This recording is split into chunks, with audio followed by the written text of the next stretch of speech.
Good evening, South Africa. Good evening, South Africans. Good evening, Africans. And good evening to our friends joining us from around the world. Thank you so much for joining us this evening as we hear from the Public Protector of South Africa, Advocate Busisiwe Mkhwebane, on the situation in KZN. She's currently on the ground assessing and hearing from the public in KZN. So thank you so much for being with us. The PP will join us shortly. We appreciate you being with us. Please, if you are from KZN or you also want to weigh in on this, by all means, you can request the mic and come through, and share with us as well. This is a situation, like I said earlier, that calls for unity for all of us to really, put our hands together and see what we can do to help our brothers and sisters, family in KZN. So thank you so much for taking the time to join us on this evening, this Saturday, I guess, evening at Easter time. Even we really appreciate your time. Thank you so much, PP. Good evening, and thank you so much for joining us. Good evening, Mr. T, and good evening to all the listeners today. We just say good evening, and ew, yeah, I wonder whether it's a good evening. We are sitting in the comfort of our own homes. Other families, they don't have houses. They are sleeping in some community halls, others in neighbors' houses, others in some church halls or church facilities. So, yeah, in this rain and it's cold. Oh my goodness, PP! What a devastating situation for people to be in. I mean, yes, some of us are seeing this on TV and newspapers, but I'm sure you being on the ground there, PP man, is a different story. I mean, to see this and see people affected by this, it must be devastating. I mean, what are people saying on the ground? Are they getting the help they need? How can we help, PP? It's devastating indeed. Yesterday, what you hear from TV and what is happening on the ground is totally different. Because you feel the pain of people. You see them being very desperate yesterday. Some people have not taken a bath since Tuesday. Some they don't have clothes. They've been wearing those clothes since Monday, Tuesday. Some, are mourning, Mr. T, sitting in neighbors or staying, well, in neighbors' houses, mourning the loss of their loved ones. Their family home is no longer, it's destroyed. Some don't have water, they don't have food. Yeah, it's a very difficult situation people are facing. Indeed, if you are not here, to me, it felt like I think we needed some days of mourning as a country because I think we need everyone to be just focusing and all hands on deck. Yeah, to just assist the communities. I mean, yesterday, Begui Good Friday, and I told myself, going there, just serving the public, hearing their stories, and also checking how we can assist as the public protector to intervene. And especially if we have the list of all those people who are impacted, so that when we engage government, we have the list, and at least we would be able to see to it that they are indeed assisted. And because we will have to go back to those communities to check whether they've received any assistance.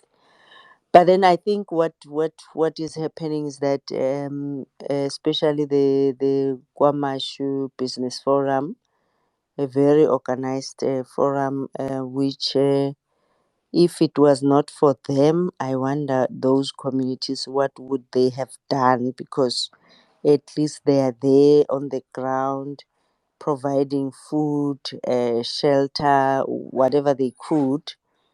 And I think you would expect to have the Department of Social Development, because I mean, once you declare a disaster, there are requirements which needs to be met. So yeah, people are fending for themselves for now, but I would then hasten to say, instead of just sitting and pointing fingers, one will have to be on the ground and see what's happening and how we can assist and intervene wherever possible. Indeed, PP. Thank you so much for that. Yeah, no, definitely. As you put it, PP, man, it's painful. For people. I mean, to be wearing clothes that they've worn since that day they were struck by these floods. I mean, that alone is just painful because I mean, those clothes are now trauma, and it's just people not bathing and showering for so long. I mean. My goodness, lost loved ones, lost property. I mean, what a situation we are in. And I do agree with the PP there that, a day or perhaps even more days of mourning as a nation are something we need. Um, because this is a big issue. This is huge what's happening here. And I think, the point here is that the people of KZN need to see that we really do care about them and that we will take the time to dedicate to nothing else but them. So I do agree with you there, PP. So, PP, a quick question now. In a situation like this, what are the steps government has to take, and how quickly do they have to respond?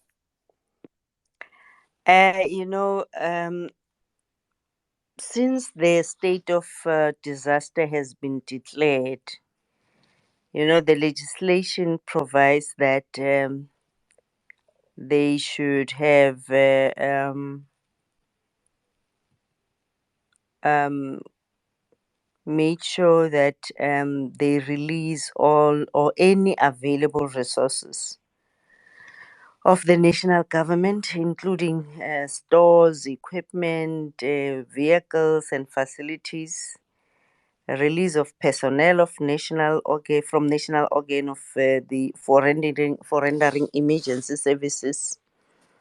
They should then implement the provisions of the National Disaster Management Plan. And in KZN, I mean, you would also expect, yes, I suspect they're still working in various pockets because it's one thing I proposed to the Premier that I think if they can have a provincial operations center where they can meet and have a center where all of them, the MECs, the HODs, the chiefs, the yes, special structures of government, because if you have a disaster like this, you need that coordinated effort instead of then having one department going around saying we will be doing this, another one coming saying we'll be doing this. And the very same national ministers who are coming here, they should be coming and meeting at those op centers where all the resources will be. And I think as soon as the Treasury declared that national disaster, or in fact, after the national disaster was declared, Treasury indicating that there's a billion which will be availed for relief, and they should have then also requested the provincial treasury to issue treasury notes or instruction notices to various departments or to that operational center. That will help Uguti when they procure anything, they should then inform the provincial treasury, inform the auditor general in the province about all the deviations which they are going to be making, because Indeed, in such circumstances, you need deviations.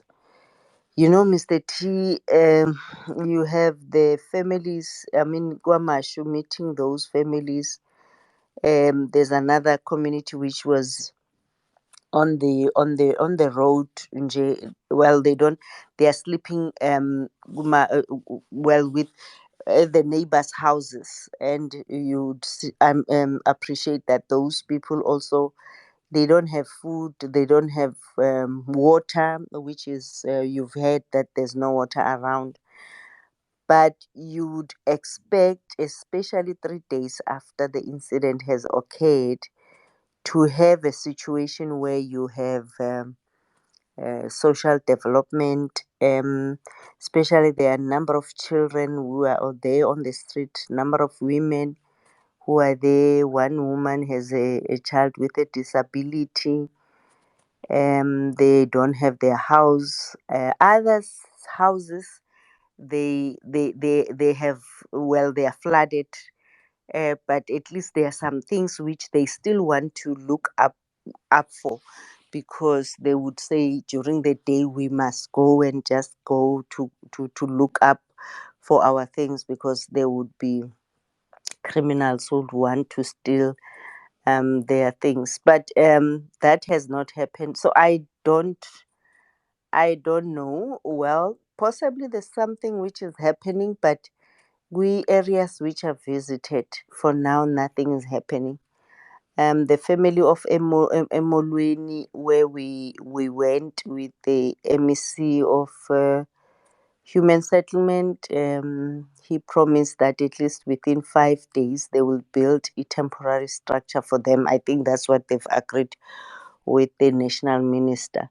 Ukuthi they will be building at least temporary structures which are habitable, so that then they will be able to be preparing for the funeral in their own home, and they will try to make sure that they do that within five days. So the what we are intending to do also as an office, though there will be a team of investigators, because I requested that business forum or business chamber, Kwamashu business chamber, and even the councillors Base Molweni, to send us the list of all those people, so that when we approach Department of Social Development, these are the names you need to assist, or people. And when we approach Home Affairs, some of them have lost their ID. In fact, everything. They don't have, as I said, they are just remaining with the clothes which they're having. They would need IDs, they will need birth certificates of children. And so it will be according, that's what we can help as an office to fast track that.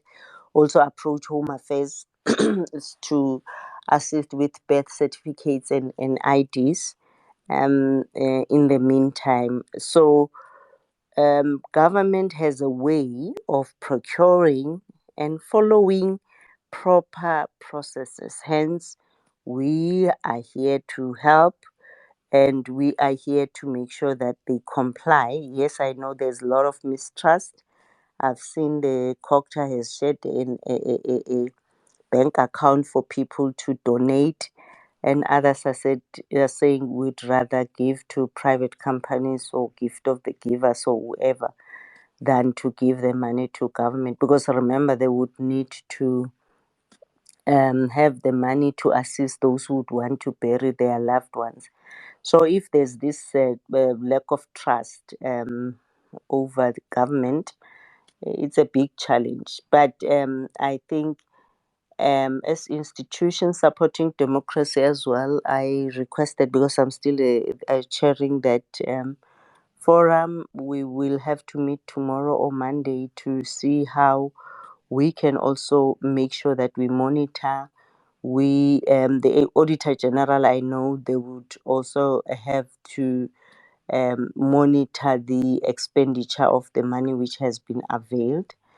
I think we would be able to make sure that monies which are availed are used for the purpose for which they are supposed to be used. But Mr. T, I'm still worried about the slow pace of public service or public servants. Because up to now, I've been trying to get hold of the MEC of social development. It's still a struggle to do that, but I told myself that, well, maybe then we'll have to write officially to them. But I think you would expect to have a structure which is now operational, like an op center, which will also include the municipality, so that it's a coordinated effort to assist the public. But it's a dire, dire, dire situation. Hey, it's terrible, I must say. Well, PP, it's a very sad situation indeed, and yeah, I mean, I do agree, PP, like you said, yeah, and I mean, this is a great proposal from you. I hope government takes this up very quickly, that there should be a provincial operation, center set up to coordinate everything in an effective, organized way, as opposed to one department doing their own thing here, another Mm. there, the municipality, civil society, and then there's all kinds of issues and a big mess. I think a well coordinated system, as you suggest, PP, is something we need, but it's disappointing to hear that there's a slow pace on the part of public servants in addressing these issues, and certainly getting back to you, PP, man. I don't know. I mean, what do we do in a situation like this, PP? Do we have the powers to try and push for action a bit faster here? Yes, I think, as you would know, media has a very critical role to play. I've seen in News 24, Newsroom, not News 24, Newsroom, SABC. I think if they are there on the ground to just expose all these issues of the public spaces, yourselves now, where we communicating, we speaking about all these issues. But you know what I would also say, I'm not promoting the Guamashu Business Forum or Business Chamber led by this Mr. Sneh Maganga, I think. But that community, I think we've been speaking about this, Mr. T, all along. Ukuthi, what can communities do? It shows the active citizenry. It shows people who can organize themselves, the issue of unity amongst communities, because you have that business chamber having your all business people, security companies, those who are in retail, the professionals, they are together in this. All of them, they've contributed. They have their makeshift kind of storage place where anyone who would want to contribute anything, they will then deliver that there. I think some of the people who are coming from Kwamashu, they will appreciate or they would know the situation, the security concerns. But that business forum, they also work with the taxi owners around the area. I remember yesterday, the day before yesterday, they were also saying people are looting because they are hungry. And there were those who were also blocking streets. And they had to go and engage them that let's work together, let's collate this, let's assist one another in the meantime, whilst waiting. Because if that business forum chamber was not there, I don't know what would have happened. I think you've heard me saying as well, where the in fact the road is blown. In fact, is destroyed, and the people who were staying around the area, they are still looking for their loved ones. They are digging themselves, and you cannot do that because they need police dogs, they need excavation equipment. And those they wouldn't have because it's only government which can provide, especially police dogs, sniffer dogs, to trace the those who are missing. You need big companies. In municipality should also be having your structures which can look up for those families and dig and that. So I think the more communities, I think we should also be learning from such disasters, because if you can have communities coming together in each area, it in our small, start small as communities, because that's where the power of unity can be, be used to deal with these systemic challenges. Because if the community of Kwamashu and Uzuma, they can be able to work together. Yes, government, unfortunately, the services which government must provide, but at least for these 2 3 days, they are able to help one another. So I think it's commendable what they are doing. And I think not only here, because even in Molweni, there were some business people who were also donating some food parcels and stuff like that. But I think if communities can come together in each and every area and province, as the people who are mostly impacted can be able to deal with this. I know other people are saying, no, we don't trust this. We can rather donate, or we believe gift of the givers. And in this situation, it's not an issue of competition. It's not an issue. It's so unfortunate that yes, some of these companies I saw, one Isabi has donated to gift of the givers and stuff like that. Yes, it's good, but then some of the companies, instead of donating to the forums like these, business forums, then they would rather go to those companies. But again, I think it's their choice to do that. And it will be as if they are able to change the livelihood of people. But I think we can also give those NGOs an opportunity. But I think, again, what is critical is that if each and every church, each and every community, we buy anything which we can buy, which is we can afford, because the more the merrier, and that will be very impactful.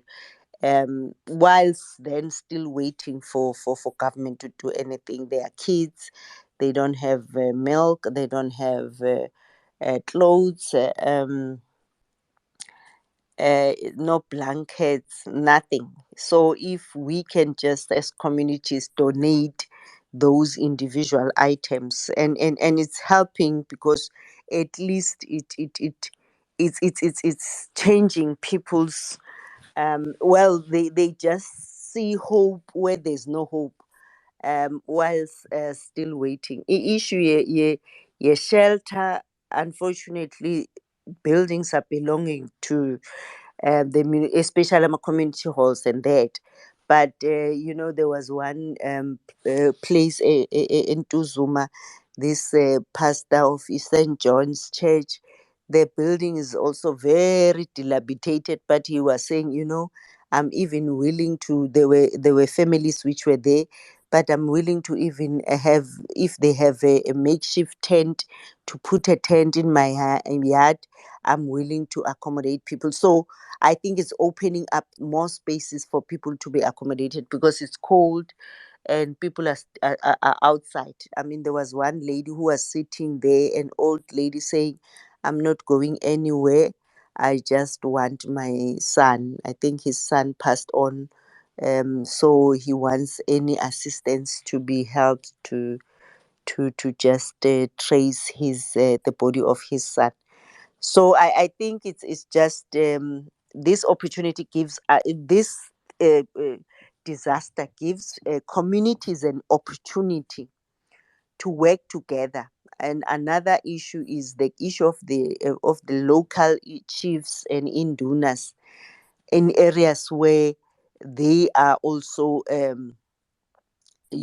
community leaders, to bring their people together, to be able to assist the communities, but as well to plead with the local business people, to plead with the local professionals. Because if you are a public servant, you can be able to donate or to buy food stuff, and have a place where everything can be stored there, be given to communities, because that's what that Kwamashu Business Chamber is doing.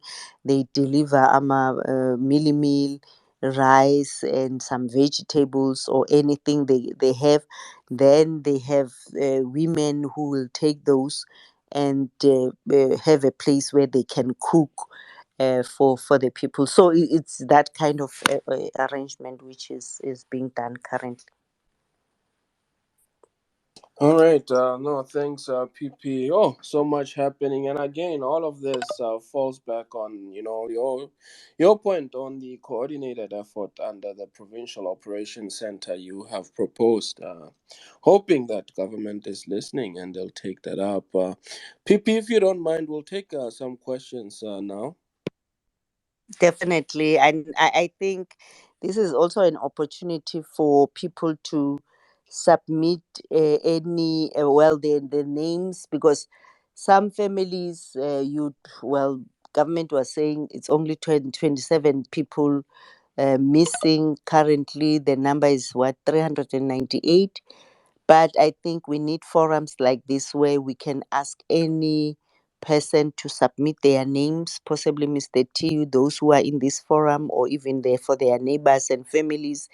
And also, if they have any needs which can be submitted, enlist their names with you, or with me. And I'm also having Opa here, from the Public Protector Office.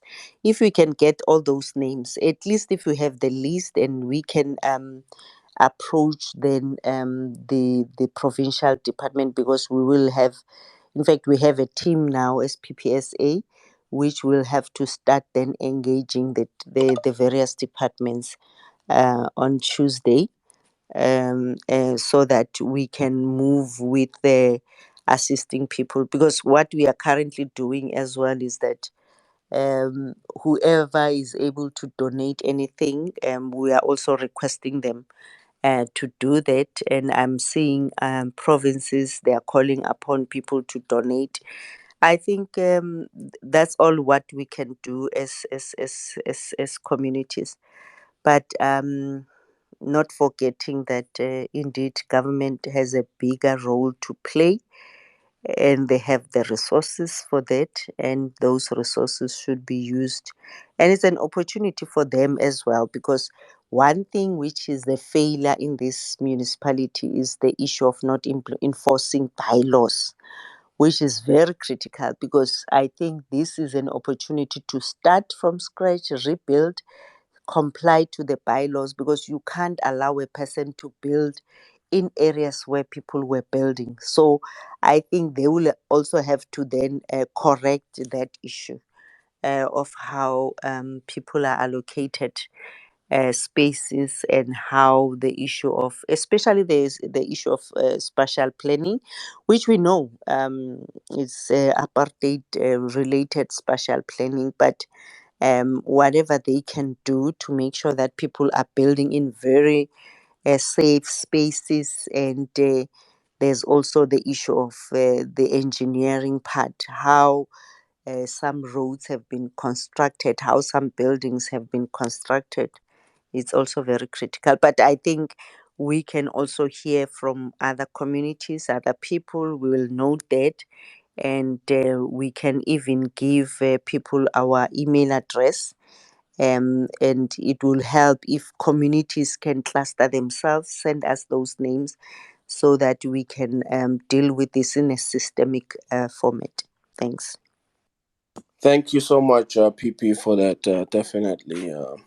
yeah, let's see what we can do to connect everything and get all the help needed to KZN. With us this evening, the Public Protector of South Africa, Advocate Busisiwe Mkhwebane, on the ground in KZN, assessing the situation and trying to see what can be done. Where might we do better, and so on. Of course, we've covered quite a bit so far. The role of community, NGOs, government, preparedness, of course, another point that PP brings up, which we often forget in these situations too, and that is the one of, apartheid, spatial planning, right? So this is a consequence of such too. So another one we need to tackle there. Thank you so much, everyone, for being with us. Yeah, let's hear from our speakers. Comments, questions, and so on. We've got Botella, my sister. Welcome. Thank you so much for joining us. Thank you very much. Good evening to the public protector, a very knowledgeable person, and surely a person that is on the ground we should trust in this process. I'm talking to you, colleagues or guys or friends or fellow South Africans from the Eastern Cape. I was just watching news now.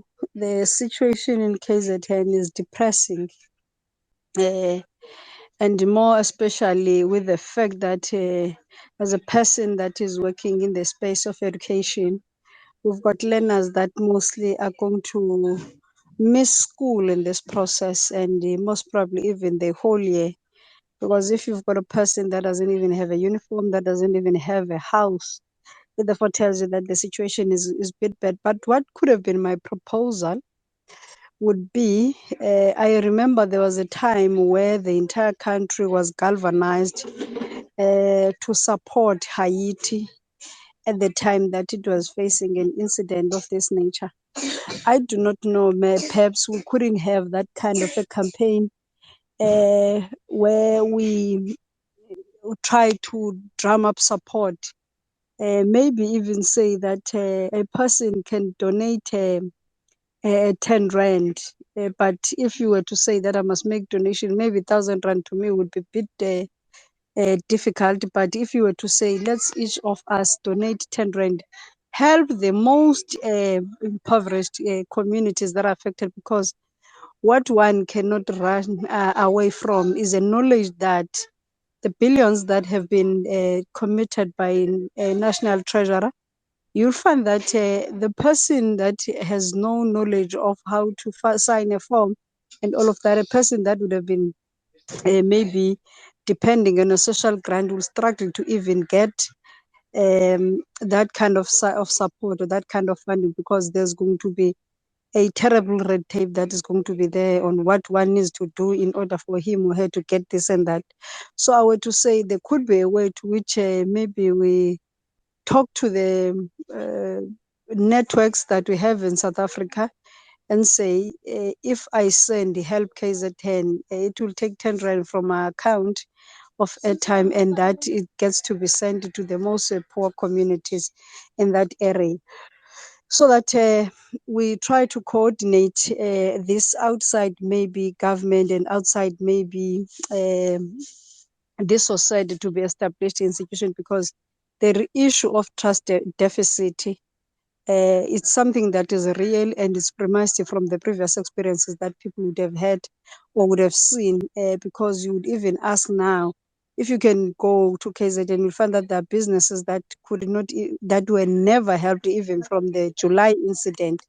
So this is real, but this one now, it touches the most poorest people, whom wouldn't even have a time, whom wouldn't even have a cell phone, but they largely depend to whatever kind of support that could come from anyone.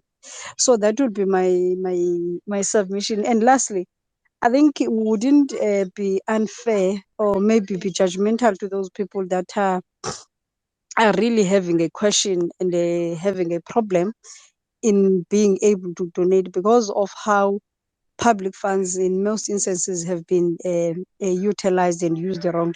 And even now, you have had, you might have seen or read the Honorable Member of Parliament, Tata Olomisa, who was saying that I hope that this time around, this money will be sent to the intended people and it will not be misused. Um, so it therefore tells you that there is just going to be people that are going to be left out because there are individuals that are known that are going to have their hands in the cookie jar. So we might need maybe to think broadly and try to help, because it's devastating what you see in KZN. You see it in social media and you can see that really people are going to struggle for a better part of this year and maybe even next year. And maybe as a province in Eastern Cape, when you look at some of the goods that we get in KZN, including petrol, it therefore tells you that even us are going to feel the pinch, but it wouldn't be in the same scale as those ones that don't even have a roof on top of their head. Thank you very much, colleagues, and thank you very much, Public Protector. Thanks. Thank you so much, my sister, for your submission there. Much appreciated. I'm sure the PP heard and she'll come in shortly. Let me just also, before I forget, acknowledge the good work that the Public Protector's Office does. Braopa here and many of his colleagues. You know, these are people we might not see every day before cameras and stuff, but, you know, they are helping in making sure that the PP's office operate in the way that it is. Very effective, there for the people, accessible, and more. So I just want to say thank you so much. It's really such a good thing to have a PP office that is there for the people, that you know you can pick up the phone and call and get the help you need. We really need this in a democracy, and I thank them for that. PP, did you want to weigh in on what Botela says there? Thanks, Mr. Mr. T. Thanks, Mboxela.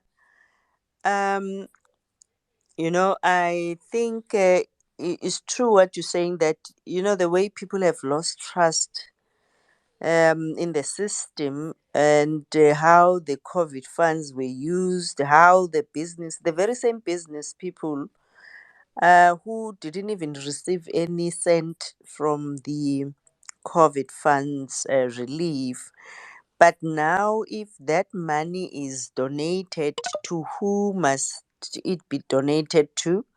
So you mean possibly the public donates to the business forums or to the organizations? I don't know how can that be facilitated, because the situation indeed is very, very, very dire, Mboxela, because if you have people who don't have anything, those school children not having uniform, birth certificates, matriculants not having their matric certificates, no IDs, nothing, no furniture. I mean, one house, the one I'm referring to in Molweni, where the whole house, they said it's a quantum, polo, the whole house, the whole furniture, everything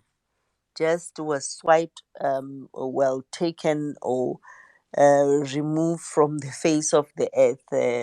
So the situation is that dire. Imagine yourself now not having anything, remaining with the clothes which you are wearing. So indeed, it will have serious repercussions for all of us, because some places were not even having um, fuel, some not having vegetables or anything to just buy and provide assistance. But then I think possibly if there could be suggestions on how each and every community can contribute and assist. Hence, I said churches, and especially donating food stuff and buying things for the local communities clothes and blankets, it will help, because possibly that will reduce the issue of some people embezzling funds, because that is very critical. Because if you are going to be managing people's finances, it's very critical that we find people who will be making sure that those families are assisted, because some of them, yes, they don't even have a cent to bury their loved ones. They can't do anything. They don't even have uh, blankets, bed, and all those. So some things you would want to, or you'd need money to do, instead of just buying and submitting whatever grocery to the storage facility. Awesome. Thank you, PP. Thank you so much for that. Mr. GT, Dumela, good evening. Uh, Good afternoon, Mr. T. Good evening, everyone. I just want to go straight to the point. PP, Yeah. good evening. Uh, we are having a serious issue now. We are coming from Corona, and now it's this. What's next? We are asking ourselves what is going to happen next. Now, PP, we know that uh, there are vultures out there, and other organizations that are built just because to loot money uh, due to this flood. People, can you uh, can you please uh, put a close eye on 1 billion that is going to be uh, donated by Copter and all organizations? Can you please put a close eye to them, because there are many things that are going to happen. Many families are not going to be subsidized, and some money will be looted. Can you please put a close eye, because we put faith and trust on you and your team, that you are going to do a marvelous job on putting a close eye, because you don't want to see what happened about 500 billion that was donated during COVID. And now this money, it is not supposed to go to people who are going to benefit on it. It's supposed to help those vulnerable families and bury those souls that have been lost. Thank Mm. you.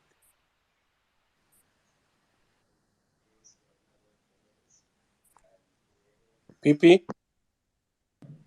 Yes, Mr. Possibly we can get a lot of other comments, and then I'll handle those. But then I think that's why I said we requested the list of all the affected communities from the Kwamashu Business Forum, but also for the Molweni people who are in the community hall. We've requested the list. So that's what we will be doing, because if we send the list of those people who are directly impacted to the Department of Social Development, to the Department of Human Settlement, at least we would be able to monitor and check whether those people are assisted. We also have a list from Kwaduguza community who are also impacted. They are in a community hall there, which I'll also be visiting tomorrow. So if we have that, that's what we will be doing. But I also said the auditor general, I've seen they've also announced that they will be monitoring the finances, but we will also have a meeting either tomorrow or on Monday, and we will see how we can work with them and coordinate with them, indeed, to make sure that the monies which are donated or the monies which are availed are used for the purpose which they are supposed to be used. Awesome. Thanks, PP. Thank you so much for that. I think Brother Sandile Sangweni is going to be joining us from Commercial Business. Is he with us already? Yes, I am. There you are, my brother. Welcome. Thank you, thank you, thank you. Good evening, Mr. T. Good evening, PP, and everyone who's listening. I'd like to firstly start off by thanking the PP for visiting us, obviously for offering a time to come and see us in Guamashu. Um, Without being too repetitive, what I'd like to see from what I'm listening and hearing from most of the people on this platform is maybe within all our communities, wherever we are, whatever help we're getting, let's just make it a habit of noting it so that when it comes to actually accounting, because we need to account to these people who are donating to us, let's make it, it'll make it easier for us to be able to account. And the people that we're helping, let's try and get stats. So when the relevant departments are coming in, your health, your SASA, your home office, at least we've got the stats of which people we're helping and what help they need so that it's easier for government. So when government comes in, the process is much more fluid. Secondly, is donations. There's no little donation. I had one of the previous listeners talking about maybe a 10 rand or 1,000. Even a 10 rand goes a long way to someone who has nothing. It helps in preparing a meal that they might not have had you not donated that particular 10 rand. So let's work within our communities, but within working in our communities, let's do things right. And lastly, I just like to thank all our partners, being all the security guys and all the law enforcement guys within the community of Inanda and Tuzuma who've come in and actually tried and secure and tried and given time away from their businesses to come with us. The taxi associations, Guamashu Taxation Association, Greater North, those guys, if you have anything of a donation and you can't make it to Guamashu, you see in Guamashu taxi, any taxi, you can stop and give it to the driver. They will then give it, they will take it to the closest taxi rank, and there we have people who are gathering things and bringing it to our central command in F section Guamashu. So taxi associations in Guamashu are playing their part, and thank you very much. Business people, SMMEs are coming on board. Every day they're delivering food, so people are having a meal. At least we're serving two meals a day, making sure that people have at least something to eat. We've got lots of people bringing clothing. We also giving out clothing. Rain has started again today, so the conditions are quite miserable. Even worse so for a person who already is destitute and has nothing. So there's no little that help here.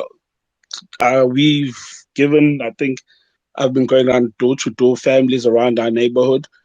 There's no little, because to someone who has nothing, who just woke up and left in the middle of the night and their house was washed away, what you might see as an old pair of sandals, old pair of sneakers will help until they get they back up on their feet. So within our communities, let's work within our communities and help people around. And if we have more to spare, let's share with the neighboring communities. I think first, the most important thing currently is the humanity in all of this. Is let's help where we can help. We'll look at the politics and that dynamics that we live in society later on. Right now, let's help where we can help, and let's also be accountable to those that are receiving goods from communities to actually give them through and be honest and try and make this process as fluid as can so we can try and get back life to normality as soon as we can. Thank you.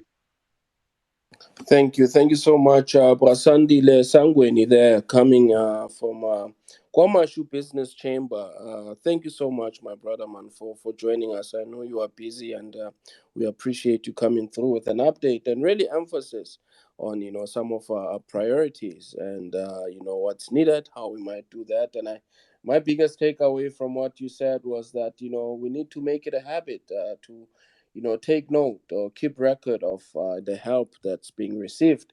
Not only for accountability, but also to try and help us in trying to, keep track of things that we need. For instance, items that might need to be prioritized and such. And I think that falls under, the PP's proposed, coordinated effort under a provincial operation center. So no, we appreciate all of that from you, brother Sandile, and I hope you can stick around in case people do have questions for you, my brother.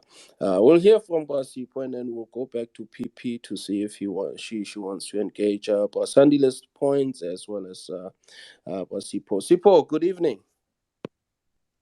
Good evening, Mr. T, and the rest of the house. Um, I actually also wanted to to weigh in on the matter at hand. Um, Look, it's very devastating, the situation that we are faced with in KZN. But my contribution around this will be to say one of the things that I was thinking since I'm in Joburg will be to say probably those of us who are on this space this evening who live in Johannesburg, if there was a way that maybe tomorrow we can meet, decide, and we can talk on our DMs, and share information, exchange numbers, and try to see how best um, can we be able to assist with the situation in KZN. And and I think I concur with Sandile when he says, I think the time for politicking now is not going to assist us. That is something for the aftermath. What is needed now is for us to assist, because since for me, since I'm around Johannesburg, I think I might have seen offices of the gift of the givers, and we will check with other organizations as well. We might as well also assist with what we have in terms of clothing and and cash that is at our disposal. But one of the things that I would have wanted to check with Usandile, if is he able to actually give us his numbers and that of the Guamash Business Forum, so that we can be able to see how best we can assist in this situation. And our condolences to families that have lost their loved ones. Look, it's very devastating. One family that lost about 5 members is the Chilega family and the Sokela family, where a man lost all his actually 4 kids. So, but mine will be to say, for those who are here in Joburg, look, let's wake up tomorrow if possible. Let's meet. Let's see how best we can help in this situation that is so devastating in KwaZulu Natal. Politics later, bantwana basekhaya. So mine, it's that, Mr. T. Look, I'm available. Let's exchange numbers. But as for Sandile, can he be able to give us his numbers and that of the forum that he represents? Thank you. Thanks, Basipo. Thank you so much for that. And very quickly, I did also get a message from a listener which reads, and Tetsu, please ask where in Joburg we can one can make a drop off. I'm packing the house and I'd like to donate clothes and shoes for kids.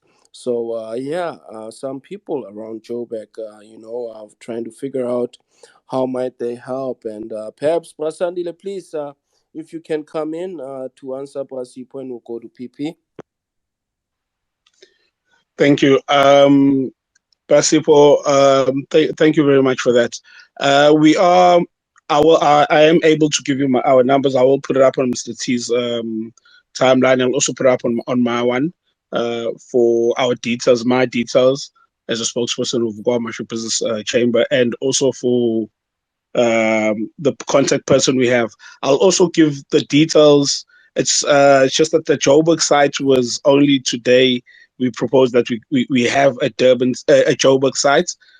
Together, we had a phone call from a couple of people in the entertainment industry who actually wanted to come down next week, Tuesday or Wednesday. So they will be setting up a drop-off site in Joburg and then bringing it down to Durban for that. So I will send all the relevant details. I will put it up on both the timelines. Thank you. Thank you so much, PP. I think, Sandile, maybe what you've said is very critical. You said I don't know, Joburg and any other province for the taxi associations which are living from Joburg to Guamashu or to KZN. I think possibly you can also facilitate with them. If people can then take those donations to the local taxi associations, I think that will also help, because indeed the biggest need is there's lots of children, lots of women, men who are not having anything to wear but the clothes which they are having. And the issues of water, because also water is very, very critical. I don't know whether today it has improved, but there were local water tanks which were moving around delivering water for people. But maybe Usandile can also indicate what are the needs and things which people can donate. On the other hand, I think the issue of money, which my sister mentioned earlier, because if you have an organization like this, they wouldn't want to be Auditors having their decree. Yes, their ngoba leyo mali kuyafana iyodliwa iningi zobe kuley'kandala ithi cimhlali Sipho skis. So I don't know whether this business forum ingadla imali zabantu, but if we have to hold them to account, because imali is very easy. If you are far and you would want to donate money, it will help. But then I think the best way is whatever you'd want to donate. I don't know, Sandile, your structures in other provinces, especially the taxi association, ukuthi network yabo injani, where you can then allow people to send the donations, because nathi public protector, we said our various offices will request them to donate whatever they would want to donate, and some people were not comfortable to deposit money kule. There's something I've also retweeted ye Cocta, where they were saying people who'd want to donate, because I was thinking would possibly those who won't have resources to bury their loved ones and all those. I think it was an opportunity for people to send cash. It's very easy to send money than buy and send goods. So I think if we can have those drop in centers, or where we can drop the donations, and those donations can be facilitated. And I think Nikwa Mashu, you can also then liaise with other business forums around KZN to distribute whatever people have donated. Thank you, PP. The Joburg one, we will liaise with the with the relevant taxi associations between Durban and obviously and Joburg to see if they can't also help. But we do have a couple of guys with trucks that were willing to bring stuff down if it came to being truckloads of stuff. On the financial, as well as the stuff that's been donated, we will be we do have an open book process. So whatever funds that we are getting will be accounted for. Nothing will be kept secret. Anyone who needs to see them, we will be putting up obviously how much that we are gathering on a particular at a particular time, and we actually have it's an open book process. It's not money that's coming to us. It's not our money. It's money that belongs to the community, and the community should know, and everyone who's donating should know where their money is going and how it's been handled. Lovely. Thank you so much for that, Bosipo. Accountability, certainly, at times like these, so important. No, we really appreciate the work you're doing, my brother, man. Thank you so much. Troy, my brother. Oh, all right. No, thanks so much, and good evening to everyone. Maybe let me start by appreciating the space. I don't take this for granted. It's always a privilege to engage with the office or the offices that are responsible to look after South Africans and everyone that is in the country. So I just have a few points that I want to put up, and I would like for the public protector to comment on. And also, I just want to concur with all the other listeners who have raised their concern. I mean, South Africans, they didn't just wake up and decided that, you know what, we're not going to trust our government. X-Men. So I mean, we've got a record of government officials doing all these incredible things, you know, with funerals. I mean, they don't care. They don't care what the situation is. I mean, there are many people who have lost their loved ones during COVID, and people were just taking and stealing and all that. Let me not dwell on that, but I wanted to check with the Public Protector's Office. One, now that there's a call that the Public Protector's Office must keep a close eye. The Office of the Auditor General has said the same thing, that they are going to, keep a close eye on the funds that are given. I just want to understand, what does that entail? What is this close eye? What does it mean? And what is the chance of success in terms of what is going to happen? Because, we have had this, we have had funds being stolen and all those kind of things. I mean, with people that are given responsibilities, to disperse these funds. Now, that is number one. I just want to understand, what does it mean when you say, I'm going to keep a close eye? Because the president once made a statement to say that whoever that is going to be found stealing the COVID funds, they are going to be dealt with, and all that and that and that and that. And today, where we are today, it looks like it was just a lip service. You know, it looks like it was just a lip service, because we are not seeing a lot of action taken against those people. Others are just asked to say, you must return the monies, you must do that, you must do that, of which I don't believe it's supposed to be like that. That's number one. Two, I just wanted also to check. Now, a municipality has a responsibility to enforce bylaws, right? Now, what happens in this situation? I mean, KZN, I've lost my loved ones. Now, the municipality that has a responsibility, I like the part where the public protector says that now they've got a chance to do things right. But because we do acknowledge that they've done things wrong by allowing people to be in spaces that are not conducive, what happens? Now I have lost, the gentleman has mentioned that there's a father that lost about 4 of his kids. Does this father has any recourse to say, look, I'm taking the municipality to court? I don't want to sound political, forgive me. I want to take the municipality to court to account for having failed to uphold these bylaws that led to me losing all my family and all the other people and all that. I just wanted to check if there's any recourse for families that have lost their loved ones under a municipality that has failed to uphold the bylaws. That is number two. So another thing that I wanted to check with the office of the public protector is that how do we now go about a situation where we observe and see that there are organizations or individuals who are using these donations and all that? How do we go about reporting this? You know, I mean, it has happened in many cases where you open a case. I think, I don't know how cases are dealt with. There are other cases that it will be reported today, someone will be arrested, and then there are cases that we have seen people going to police stations and open cases, but we never heard anything about that. So I just wanted to check that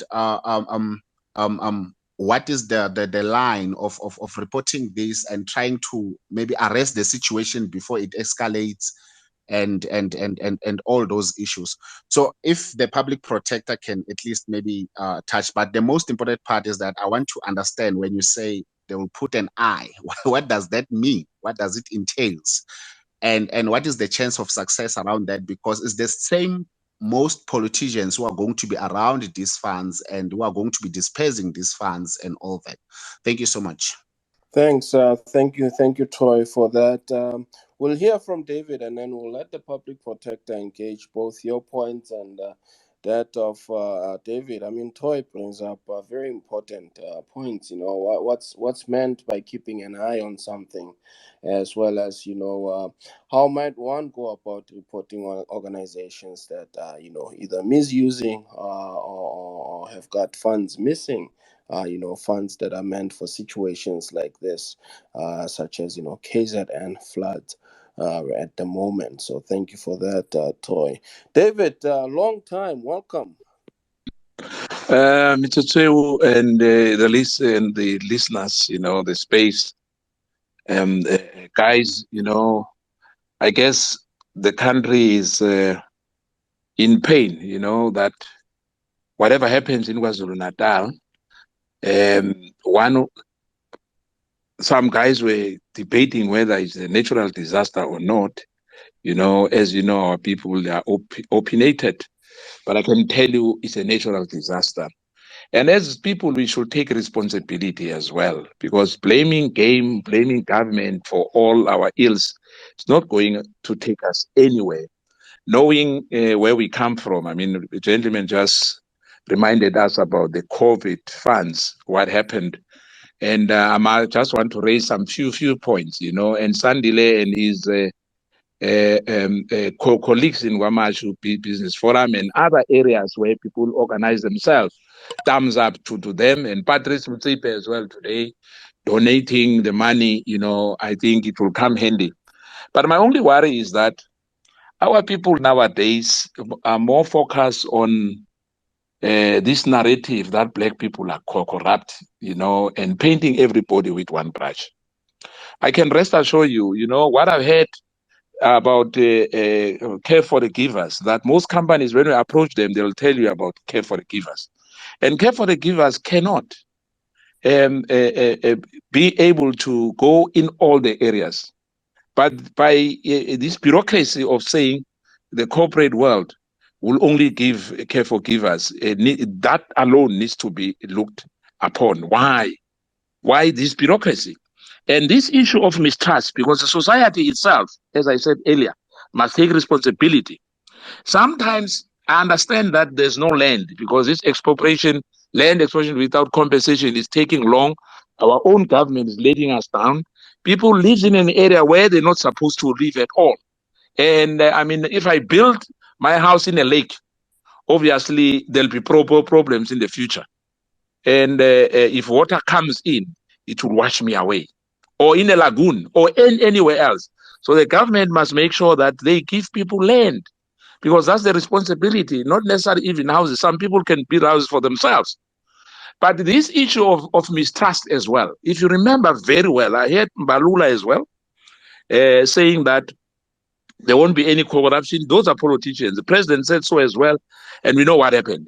But I don't want us to dwell much into that, because the same people, our own black people, they are more concerned about other blacks getting jobs from all these things. Obviously, somebody has to do the job. Those companies who have to do their job has just to account. They have to be looked upon. But this issue of saying, you know what, black, is corrupt, I think we must refrain from that. Because if you remember well, Mr. Trewo, in 2010, we had stadiums. We had 5 biggest company in this country. Your WBHO of this world, your Stefan, your Stocks, your Group 5, and Murray and Roberts. Instead of us being very straight about the matter, that they were corrupted and they colluded in that corruption, but that corruption way did not come out. It was no, these companies collided. And the same treasure which we have in this country did not even blacklist one company out of those companies. What they do, they just pay a fine and life goes on.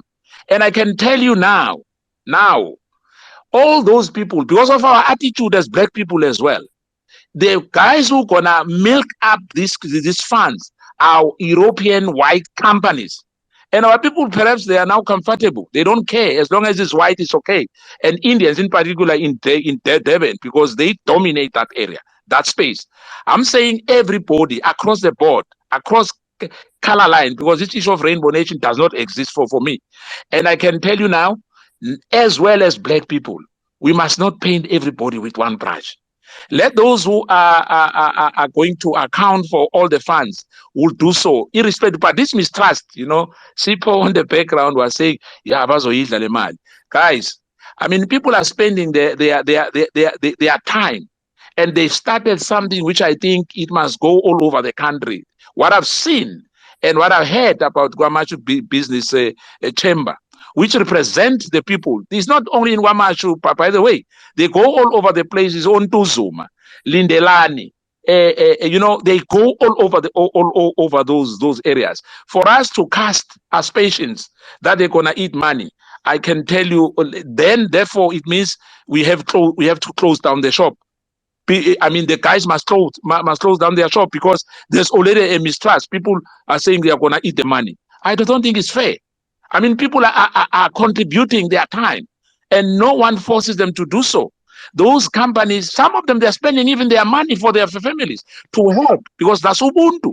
That's what we're told by our parents, that Ubuntu must always exist. But for us now to start pointing fingers at one and say this and that, this time, we don't need that. And in fact, the government is a bit late. They were supposed to have already organized like they did when there was riots in KwaZulu Natal, where there were soldiers. This time, 4 days down the line, I've been in KwaZulu Natal. I can tell I've never seen even one soldier. And I'm saying perhaps on other areas they are there, but I'm saying, guys, let's have confidence with our people as well. We should not behave like, you know what, one potato spoil the whole potatoes. No, guys, there's people who are honest, who are doing good job for. If you can go out there and see what is happening, it's painful. Sitting on a chair and being an armchair critic won't help those poor families there. And nobody's going to force anyone to help anyway. But I'm saying let's refrain as well of pointing fingers unnecessary. We know those people who are going to steal this money, their time will come. They will have to account. But I'm saying for us to start now to say, no, people will steal money. Come on, guys. We can do better than that. And in fact, this is for me an international disaster. And not necessarily. I'm happy that one guy from Johannesburg came up. Come up with a strategy of helping all those people who are suffering in KwaZulu Natal. But the better we do, actions speak louder than words. We have to do that, all of us, and help every community, those who are facing this problem, which we all know in this country by now. And the government as well have to pull up their socks. I guess they have to be a responsibility on their side, because remember that that's the job which we made sure that they are there, to help us, not sitting and just talking. Let's dirty our hands, all of us. Thank you, Mr. Chu. Thanks, Deza. Thank you so much for that. PP, I'll let you address both Deza and Troy, and then we'll move to Constitution and Gartley. Okay, Mr. T, the issue of how we're going to be monitoring how the money is used. Remember, I indicated at the beginning that once we get the list from all the community leaders, for instance, the Kwamashu Business Chamber, they will give us the list of all the beneficiaries they have. We requested the same list from Molweni. I said tomorrow I'll be in around Guaduguza, but already they've sent the list of the beneficiaries of people who are desperately needing help. And I think the biggest issue which we will have to do as an office is liaising with the various MECs or the various. I hope that structure, which is a coordinated structure, will be established, because that's where we will be sending their names and indicate these are the needs of the various communities. If they need those temporary structures which must be built, they need blankets, they need clothes, they need enabling documents like your IDs, your birth certificates. So that's how we will be following up on those beneficiaries, because that's all what we can do for now. And I indicated that we will also have a meeting with them, the Forum of Institutions Supporting Democracy. The AGSA is part of that particular forum, and they monitored the COVID funds. I think they indicated how those monies were spent, and even in this particular instance, I think they will have to oversee that particular process. But also in cases where there is a red flags, or in cases where people are not following the processes, then they will raise it immediately, and surely that will have to be addressed. So I think possibly, David, the issue which people are raising is not per se against the community forums or the Kwamashu Business Forum. They don't trust government. Remember, the local MEC or local cooperative COCTA has circulated a business account for people to deposit monies. So people don't want to send monies there because they feel possibly those monies will be embezzled by the officials. So hence they would want to find other means to provide assistance. What I would say as well to the Guamashu Business Forum, or the NGOs which are, or any community forum which is represented here, and where we agreed that possibly because they would have the taxi association which is part of their chamber, they will also be able to collect and any groceries, clothes, and anything from any province, so that it's not only for the communities maybe around Kwamashu, Intuzuma, Lindelani, and Molweni, and Inanda, but also see how they can network, especially with other taxi forums, because they are also, those forums are in the communities, and they are also would be able to distribute to other areas, which is a good thing which the communities are doing for themselves. But as public protector, we'll have to make sure that the monies which are allocated for that purpose, because the issue of provision of food, the issue of provision of water, children with disabilities, women and people with disabilities, vulnerable communities, elders will have to be provided with accommodation. And if it means that the Department of Human Settlement, which the MEC promised that they will be building temporary structures, hence I said those structures must be built in such a way that they are compliant as well to bylaws. And I think with our process as public protector is that when we engage with the department, we will then see which matters needs investigation, which investigation will then recommend remedies which will prevent the recurrence of the similar improper conduct. Because it means if there's failure by the local municipalities, district municipalities, and everyone to enforce the bylaws, they'll have to go back and make sure that bylaws are implemented. People are building their houses in places which are not susceptible to the similar issues of disaster. Because I think what we've seen is way, way, way disastrous, where people are allowed to build. Yes, I agree with the issue of them availing land which is habitable for people to be able to build their houses. Again, going back to the issue of spatial planning, which we're still dealing with. But then we have a government, especially which is the ANC, which is in power, which will be able or they're supposed to be making sure that people are allocated and they are availed land which is habitable going forward. I hope I've addressed your questions. Thanks, PP. Thank you so much for that, PP.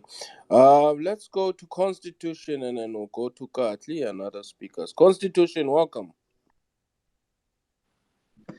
Yes, good evening, Mr. T.